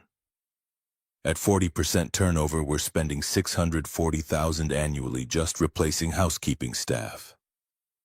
Patricia Lang's expression sharpened with interest. What would living wage plus profit sharing cost for that department? $450,000 annually. We save money and get experienced staff who notice when something's wrong. Ridley leaned back. That's compelling for one department. What about company-wide? Marcus pulled up the spreadsheet he'd built over 3 sleepless nights. Company-wide wage increases, benefits, expansion, and profit-sharing cost approximately $7 million annually. Current turnover across all positions costs us $9.3 million in recruitment training and lost productivity. We net save $2.3 million while creating safer, more attentive workforce. The room absorbed that. Brennan stood, added her perspective. Since implementing preliminary security upgrades, we've detected 2 more potential insider threats: employees with financial stress who became targets for exploitation. We connected them with support services before they became vulnerabilities. That's direct return on investment. Blackwell studied the numbers. These projections assume turnover drops significantly. Marcus met his eyes. Real men don't measure their worth by their paycheck. They measure it by who shows up when they give their word. Pay people fairly, support them properly, and they show up. They pay attention. They become your first line of defense. The words hung in boardroom air, thick with decades of quarterly earnings priorities. Victoria let the silence stretch, then spoke. I'm calling for a vote. All proposed changes: security upgrades, wage increases, benefits, expansion, profit sharing. $5 million annual investment that returns $7 million in reduced costs and immeasurably improved safety. Ridley studied the financial models. I move we approve the security upgrades and wage increases. Hold profit sharing for next quarter review. Victoria's eyes narrowed. Package deal or no deal? Patricia Lang made a note on her tablet. I second the motion as modified. Approve security wages and benefits. Delay profit sharing pending Q4 results. The vote split the room. Arguments erupted: cost concerns versus safety priorities. Shareholder value versus employee investment. Short-term expense versus long-term stability. Marcus sat quietly, watching his proposal dissected by people who measured risk in spreadsheet terms. Finally, after 40 minutes of debate, Victoria called the question. All in favor of the complete package: security, wages, benefits, profit sharing, raise your hand. 11 hands rose. 3 abstained. The motion carried. Victoria's expression remained neutral, but Marcus caught the flash of triumph in her eyes. Motion passes 11-3. Implementation begins immediately. The meeting adjourned. Board members filed out, some congratulating Marcus on his presentation, others clearly uncomfortable with the expense commitment. Patricia Lang paused on her way out. Mr. Webb, those numbers better hold. If turnover doesn't drop as projected, this vote will be revisited. Marcus met her gaze. They'll hold. When the room cleared, Victoria approached, extended her hand. Well done. You just convinced some of the most skeptical people in Chicago to invest $7 million in workers they previously viewed as replaceable. Marcus shook her hand. They're not replaceable. That's the point. Victoria smiled, genuine warmth that softened the CEO armor. Come on, I want to show you something. She led him to a smaller conference room where Emma sat at the table coloring while Frank Morrison watched over her. Emma looked up, face lighting with recognition. Dad, Mr. Frank picked me up early. Said you were doing something important. Marcus signed, very important. How was school? Emma signed back her day while gathering her drawings. Victoria watched the exchange, then knelt to Emma's eye level, signed. Your dad just convinced 14 people to make this hotel safer for everyone who works here. Emma studied Victoria with assessment beyond her years. You're the lady Dad saved. Victoria nodded. I am. And now I'm trying to help your dad save other people by building better systems. Emma considered this, then pulled out one of her drawings, 2 figures holding hands labeled carefully in purple marker. This is you and Dad. You both help people. Victoria accepted the drawing, held it gently. Thank you, Emma. I'll keep this in my office. The exchange was simple, innocent, free of the complexity that defined adult interactions. Emma packed her school bag, took Marcus's hand. Can we get pizza? It's Friday. Marcus looked to Victoria, who smiled. Go. You've earned it. And Emma, thank you for the drawing. It's beautiful. They left Sterling Grand as afternoon faded toward evening, the hotel's lights beginning their nightly illumination. Emma chattered about marine biology and signs that required both hands, forcing Marcus to watch the sidewalk rather than her conversation. But he caught enough excitement about bioluminescent fish questions about why creatures adapted to darkness wonder at nature's solutions to impossible problems. They ate at Gino's East deep dish pizza that Emma devoured with enthusiasm that required no translation. Marcus's phone buzzed. Text from Victoria Board approved the foundation at $5 million annual funding. Launch ceremony scheduled January 15th. More to discuss Monday. Marcus set down the phone, watched his daughter draw sea creatures on the paper tablecloth, and felt the shape of his life shifting into something unrecognizable. 2 weeks ago, he'd mopped floors and cashed paychecks that barely covered rent. Tonight, he was director of employee safety with a salary that meant Emma's therapy was affordable, and the foundation bearing her name would help 80 families in its first year. Love isn't what you say in the easy moments. The words echoed from his conversation with Victoria, truth that Sarah had taught him and yesterday had proven. This was a hard moment stretched across weeks of transformation, and he was choosing to show up despite fear and imposter syndrome, and the persistent feeling that he was playing a role beyond his qualifications. Emma looked up from her drawing. Dad, you're thinking too loud. Marcus signed, sorry. Just processing big changes. Good changes. He considered honestly. Yeah, good changes. Scary but good. Emma reached across the table, patted his hand, with the gravity of someone much older. Scary is okay. Brave means doing important things even when they're scary. That's what Mom said. Marcus's throat tightened. Mom was very smart, the smartest. Emma returned to her drawing conversation, concluded, truth delivered. They finished dinner, drove home through Chicago streets slick with rain. Emma fell asleep in the back seat, exhaustion from a week of changes finally claiming her.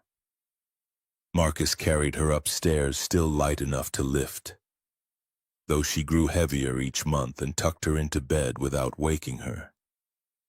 She'd outgrown being carried soon, childhood measured in thresholds crossed until suddenly your daughter was grown and gone. Marcus stood in her doorway, watched her breathe, counted 5 steady cycles. 745 days since Sarah died. Each one a small miracle of survival. Each one evidence that broken families could rebuild themselves into new shapes. His phone buzzed again. Text from Frank, proud of you, Webb. You did good work today.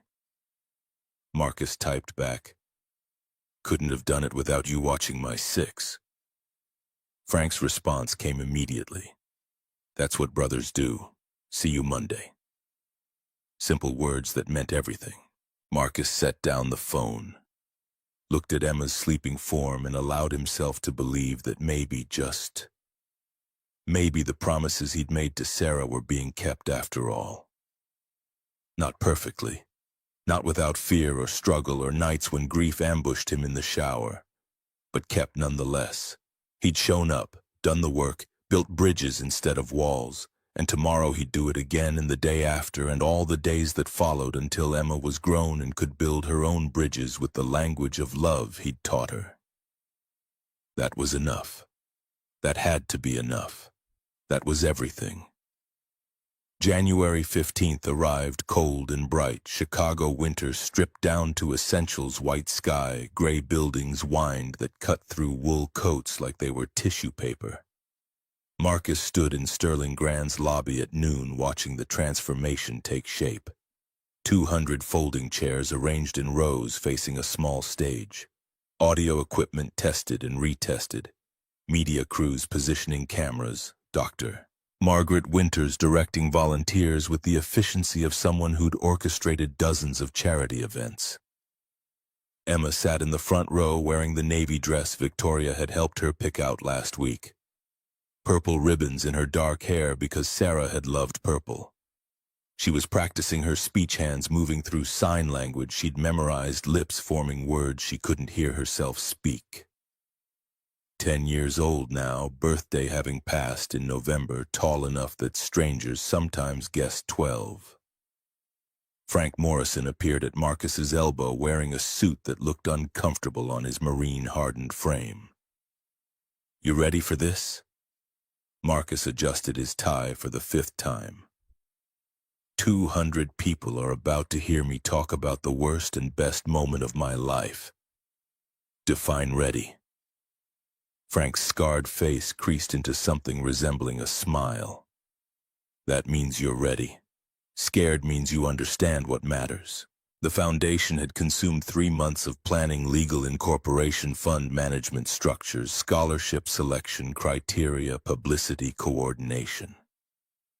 Marcus had reviewed applications from 87 families, read stories of struggle that made his chest tight, understood viscerally that Emma's challenges were shared by thousands.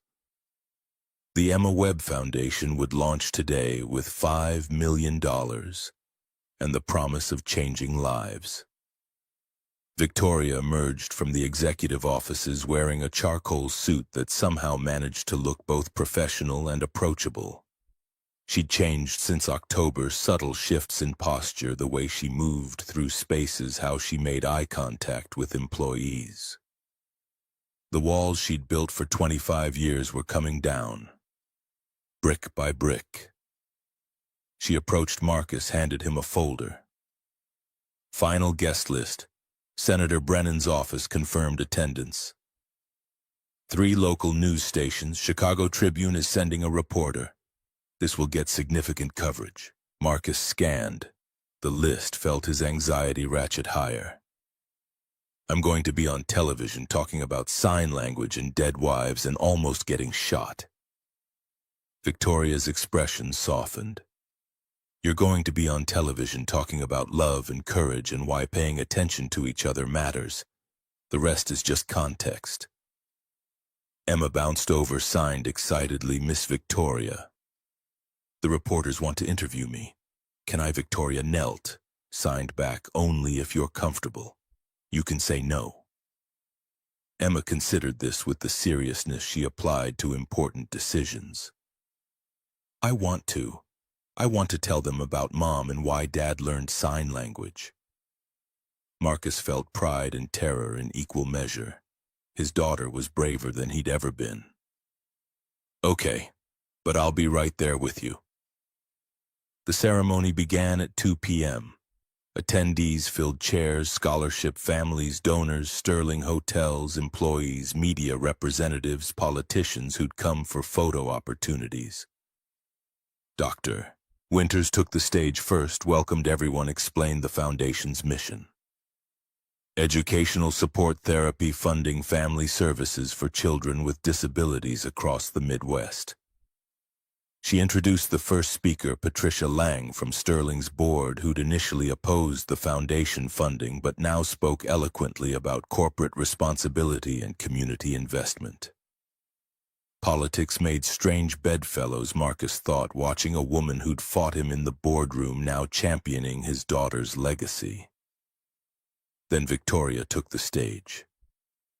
3 months ago, I almost died in this building. The person who saved me was someone whose name I didn't know, whose presence I'd never acknowledged, whose expertise I'd never recognized because I'd stopped seeing people. She paused, let that confession land. That failure taught me something crucial. The languages we learn for love create bridges that can save lives. Marcus Webb learned sign language because he loves his daughter. That language allowed him to understand my silent cry for help. That bridge saved me. The audience was rapt silent. Victoria continued. This foundation exists because one father paid attention. Because one child taught her father to see the world differently. Because love expressed through action creates value that compounds across generations. We're launching with $5 million. 87 families will receive support this year. But the real investment is in the principle that no family should face disability alone. She gestured toward Marcus. I'd like to invite our Director of Employee Safety and Wellness to share his perspective. Marcus climbed the stage on legs that felt disconnected from his nervous system. 200 faces watched him. Cameras recorded. This would exist forever, archived proof of either eloquence or humiliation.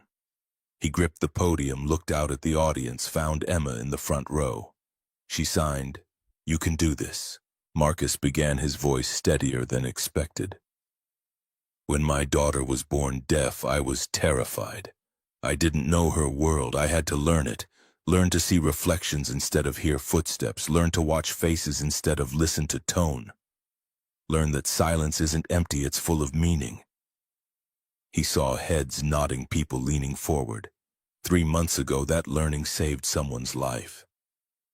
Not because I'm special, because I paid attention. Because I learned a language that wasn't mine. Because love means more than what you say in comfortable moments, it's what you do when everything's hard. The words echoed his conversation with Victoria from October Truth, distilled through repetition into something crystalline. This foundation isn't about money. It's about attention. About learning each other's languages, not just sign language, but the language of struggle, of hope. Of families doing their best with limited resources. He found Victoria in the second row, her eyes bright with emotion. To every parent here raising a child with disabilities, you're not alone. You're not invisible. We see you. This foundation sees you. His gaze shifted back to Emma, who was crying and signing simultaneously. Proud of you. Marcus continued, his voice thickening. My wife Sarah taught me the meaning of love before she died. She said, don't let fear cage our daughter. Let her fall sometimes. That's how she learns to stand. This foundation is about helping families stand, about catching them when they fall, about creating communities where no one faces impossible challenges alone. The applause started before he finished, swelled into something that felt like validation and relief and shared understanding. Marcus stepped back from the podium, let the sound wash over him. Understood that this moment would mark the dividing line between who he'd been and who he was becoming. Dr. Winters returned to announce the first scholarship recipients, 10 families whose children would receive educational support, therapy funding, family counseling. Each family's representative came to the stage, collected envelopes, shook hands, posed for photographs that would appear in tomorrow's Tribune. Then Emma took the microphone. Dr. Winters had offered to interpret, but Emma had insisted on speaking herself, using the careful articulation she'd practiced with speech therapists. Her voice came out slightly too loud, vowels shaped oddly, but every word was clear. I can't hear myself talk. But I know words matter because my dad learned my language. He learned because he loves me. Miss Victoria learned sign language because she loves children like me. Love means learning. Learning means paying attention. Thank you for paying attention to us. The simplicity devastated. Adults who'd come prepared for corporate charity discovered themselves confronting a 10-year-old's unvarnished truth. The applause this time carried a different quality, softer, more personal. The sound of 200 people recognizing their own failures to pay attention. The ceremony concluded with reception in the hotel's ballroom, champagne and hors d'oeuvres, networking and congratulations. The mechanical social performance that followed successful events. Marcus found himself surrounded by people wanting to shake his hand, thank him, share their own stories of disability and struggle and triumph. Emma handled the attention with grace beyond her years, signing conversations with deaf attendees, patiently explaining her marine biology interest to anyone who asked.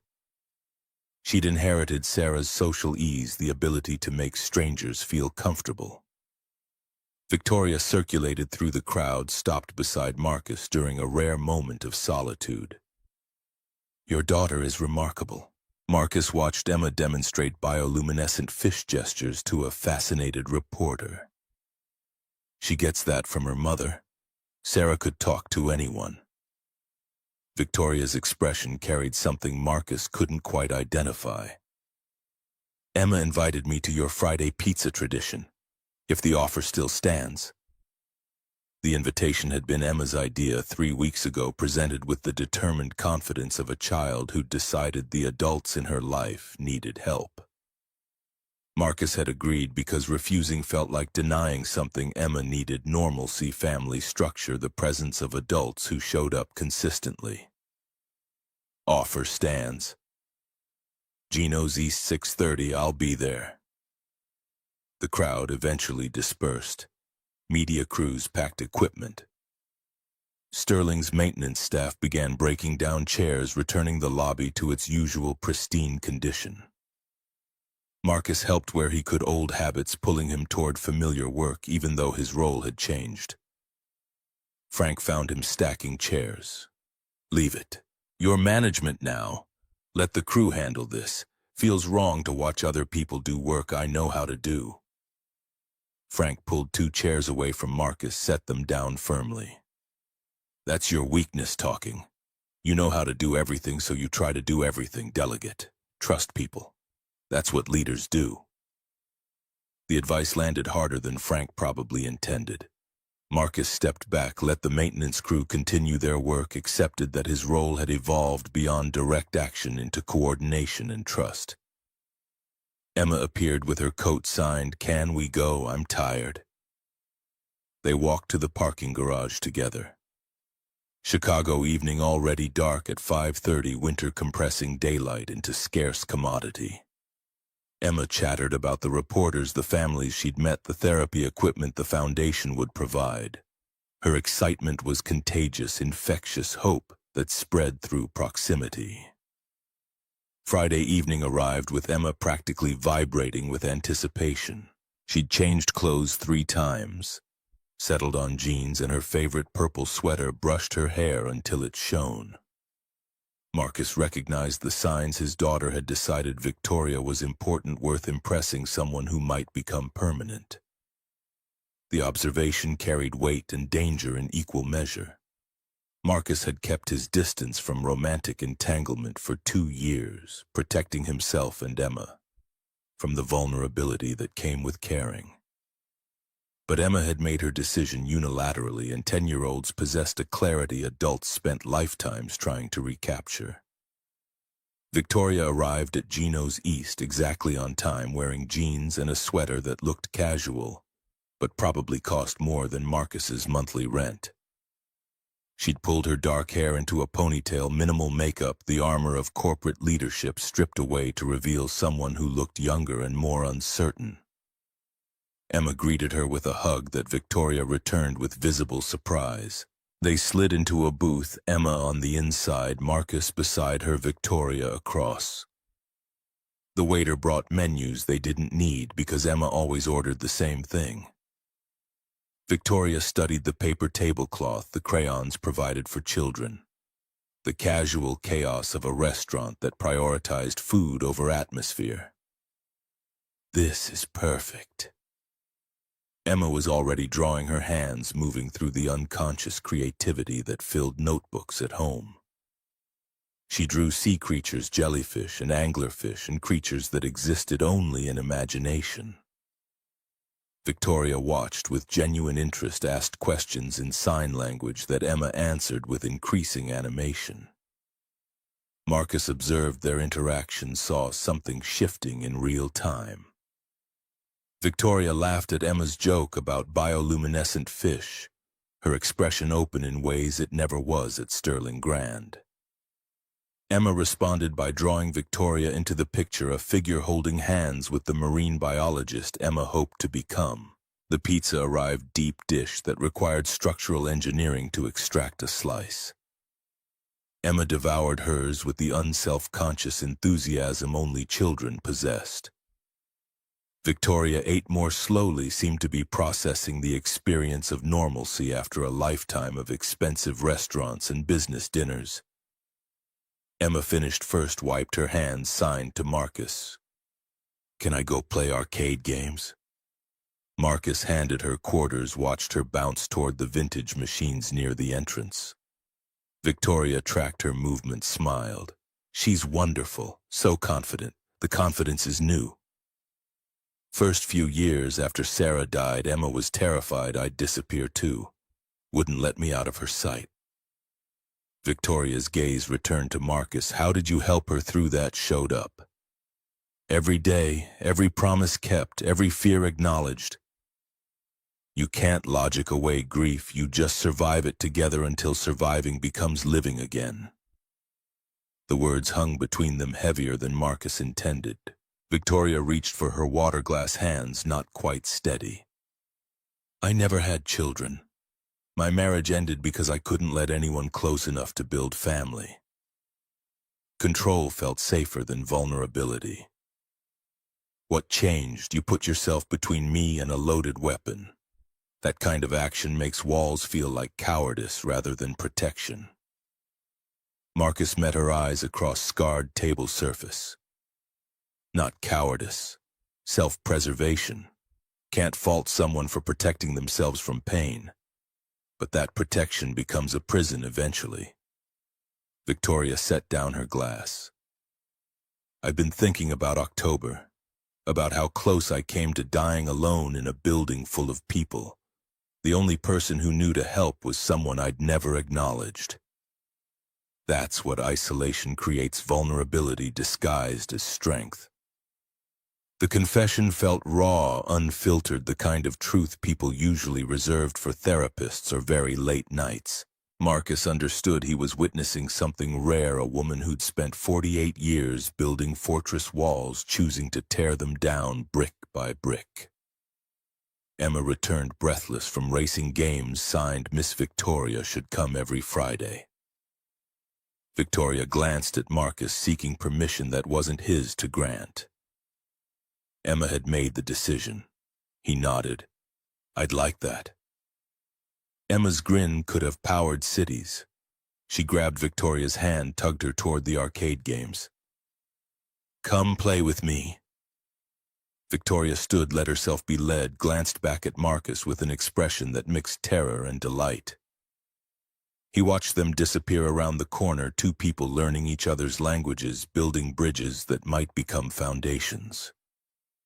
6 months passed in acceleration that made October feel like decades ago. March brought security implementation across all 14 Sterling properties. Biometric scanners, upgraded surveillance, panic buttons in every isolated workspace. Employee turnover dropped from 40% to 18%. Incidents requiring emergency response declined by 60%. The Emma Webb Foundation awarded scholarships to 87 families. Media coverage generated donations that doubled the fund's endowment. Marcus reviewed applications, met families, understood viscerally that his daughter's name was becoming synonymous with hope. Emma turned 11 in November, celebrated with pizza and arcade games and Victoria's presence that had become expected rather than novelty. Friday nights had established rhythm. Gino's East deep dish pizza, Emma drawing while adults talked about everything and nothing. May arrived with Chicago, finally remembering warmth existed. Marcus sat in his office reviewing safety protocols for Sterling's Kansas City property, when his phone buzzed. Text from Victoria. "Can you come to my office?" He found her at the window looking out at Lake Michigan, turned blue by spring sunshine. She turned when he entered, her expression carrying something he couldn't quite read. The board wants to expand the foundation nationally. 10 states, $25 million commitment over 5 years. Marcus felt the number like physical weight. That's significant. It's happening because you proved the model works. 87 families thriving, children getting therapy they couldn't afford, parents finding support networks. The data is compelling. Victoria crossed to her desk, pulled up documents on her computer. I'm also making a personal change. I'm stepping down as CEO, transitioning to chairman role, full-time foundation work starting in August. Marcus stared. You're walking away from Sterling. Not walking away. Stepping back. 25 years building hotels taught me how to create value. Now I want to create different kind of value. Foundation work matters more than quarterly earnings. The transformation was complete. The woman who'd walked past him every morning for 10 months had become someone who chose meaning over profit. What about the board? The shareholders already approved. New CEO starts in September. I'll remain chairman, provide oversight, but day-to-day operations go to someone who loves hotels more than I do. Victoria moved closer, her expression shifting into something that made Marcus's pulse accelerate. There's something else, something personal I need to say. Marcus waited, suddenly aware of how close they stood, how much had changed since October. These past 6 months, the Friday dinners, watching you with Emma, learning how you rebuilt your life after loss, I've realized something important. Her voice steadied, taking on the resolve she used in boardrooms. I'm scared of this. Terrified, actually. But being alone is scarier than being vulnerable. Marcus understood what she wasn't quite saying, felt the same fur tangled with possibility. I'm scared too. Haven't let anyone close since Sarah died. Emma comes first always. I wouldn't want it any other way. Victoria's eyes held his. But maybe there's room for both. Room for Emma to have her father and for you to have someone who understands that courage means showing up even when you're terrified. The observation echoed his own thoughts from dozens of Friday nights watching Victoria learn Emma's language. Seeing her transform from distant CEO into someone who drew sea creatures on paper tablecloths. Maybe there is. Victoria stepped closer, close enough that Marcus could see the flecks of gold in her dark eyes. I don't know what this becomes, but I'd like to find out. Marcus thought about Sarah's last words. Promises to let Emma live, to not stop living himself, to understand that love wasn't betrayal of the past, but honoring it by choosing future. So would I. The kiss was tentative, careful, two people learning new language together. Not passionate, healing. The kind of connection that acknowledged past wounds while choosing present possibility. Emma's opinion arrived via text that evening, sent from Victoria's phone because they'd taken her to dinner at a restaurant with actual tablecloths. About time. I've been waiting for you two to figure it out. Marcus showed the message to Victoria, who laughed until tears formed. Your daughter is terrifyingly perceptive. She learned from her mother. Sarah always knew what people needed before they did. The summer passed in rhythm that felt increasingly like family Friday dinners, weekend outings to the aquarium and Navy Pier. Emma's excitement about starting 6th grade. Victoria moved through their lives with increasing confidence, learned Emma's private sign language, understood the grief that still ambushed Marcus in unexpected moments. August arrived with Victoria's final week as CEO. Sterling Grand held a ceremony honoring her 25 years of service, speeches about visionary leadership and transformative impact. Marcus sat in the audience, watched the woman he'd once known only in passing receive accolades she accepted with grace and barely concealed relief. Her replacement was competent, ambitious someone who genuinely loved the hotel industry's challenges. Victoria attended the transition meetings, provided guidance, then stepped back. Let go of control she'd clung to for decades. September brought new routines. Victoria's foundation office occupied space near Marcus's, their workdays overlapping in ways that felt both professional and personal. They reviewed scholarship applications together, coordinated across expanding territories, built systems that would outlast their involvement. Emma started 6th grade with confidence Marcus hadn't seen before, new friends, marine biology club, independence that no longer terrified him quite so much. She rode the bus alone, now had proven herself responsible enough for freedom he'd once denied out of fear. Friday nights remained sacred. Gino's East Pizza arcade games, Emma drawing increasingly sophisticated sea creatures. But now Victoria's presence carried different weight, the shift from family friend to something more permanent, acknowledged in glances and touches and conversations that extended past Emma's bedtime. October arrived, 1 year since the day that had changed everything. Sterling Grand held a memorial service, not for tragedy but for transformation. Marcus stood at the plaque near the concierge desk, read the engraving, Emma Webb Foundation, in recognition that understanding each other's languages creates bridges that can save lives. Victoria stood beside him, her hand finding his. 1 year. Marcus nodded. Feels longer. Feels like different lifetime. Emma bounded over from the lobby where she'd been explaining foundation impact to a reporter signed, "They want to interview us together. All 3 of us." Victoria glanced at Marcus, seeking permission for something bigger than interview, acknowledgement of what they'd become. He squeezed her hand, nodded. Emma led them toward the cameras, her confidence absolute, a child who'd learned that families could be built from choice as much as biology. The reporter asked about the foundation's growth, about security improvements, about transformation from crisis to opportunity.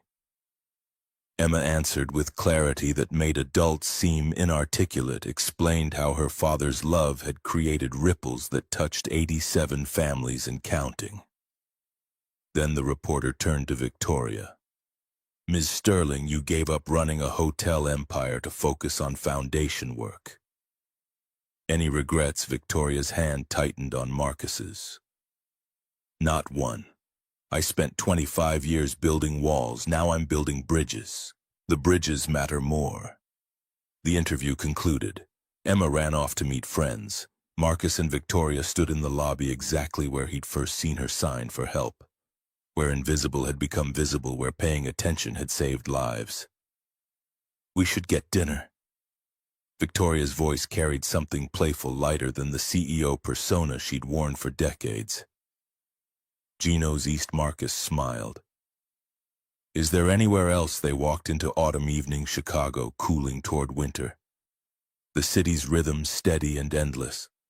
Behind them, Sterling Grand blazed with light, its marble floors reflecting everything past and present, loss and hope. The truth that real strength meant learning each other's languages and showing up even when terrified. Emma waited at the restaurant, already drawing sea creatures that glowed in darkness, already building her own bridges toward futures Marcus could only imagine. She looked up when they entered, signed, "Took you long enough." Victoria laughed, slid into the booth, picked up crayons, began drawing beside Emma. Marcus watched them, his daughter and the woman who'd learned to see him, both drawing creatures that thrived without light.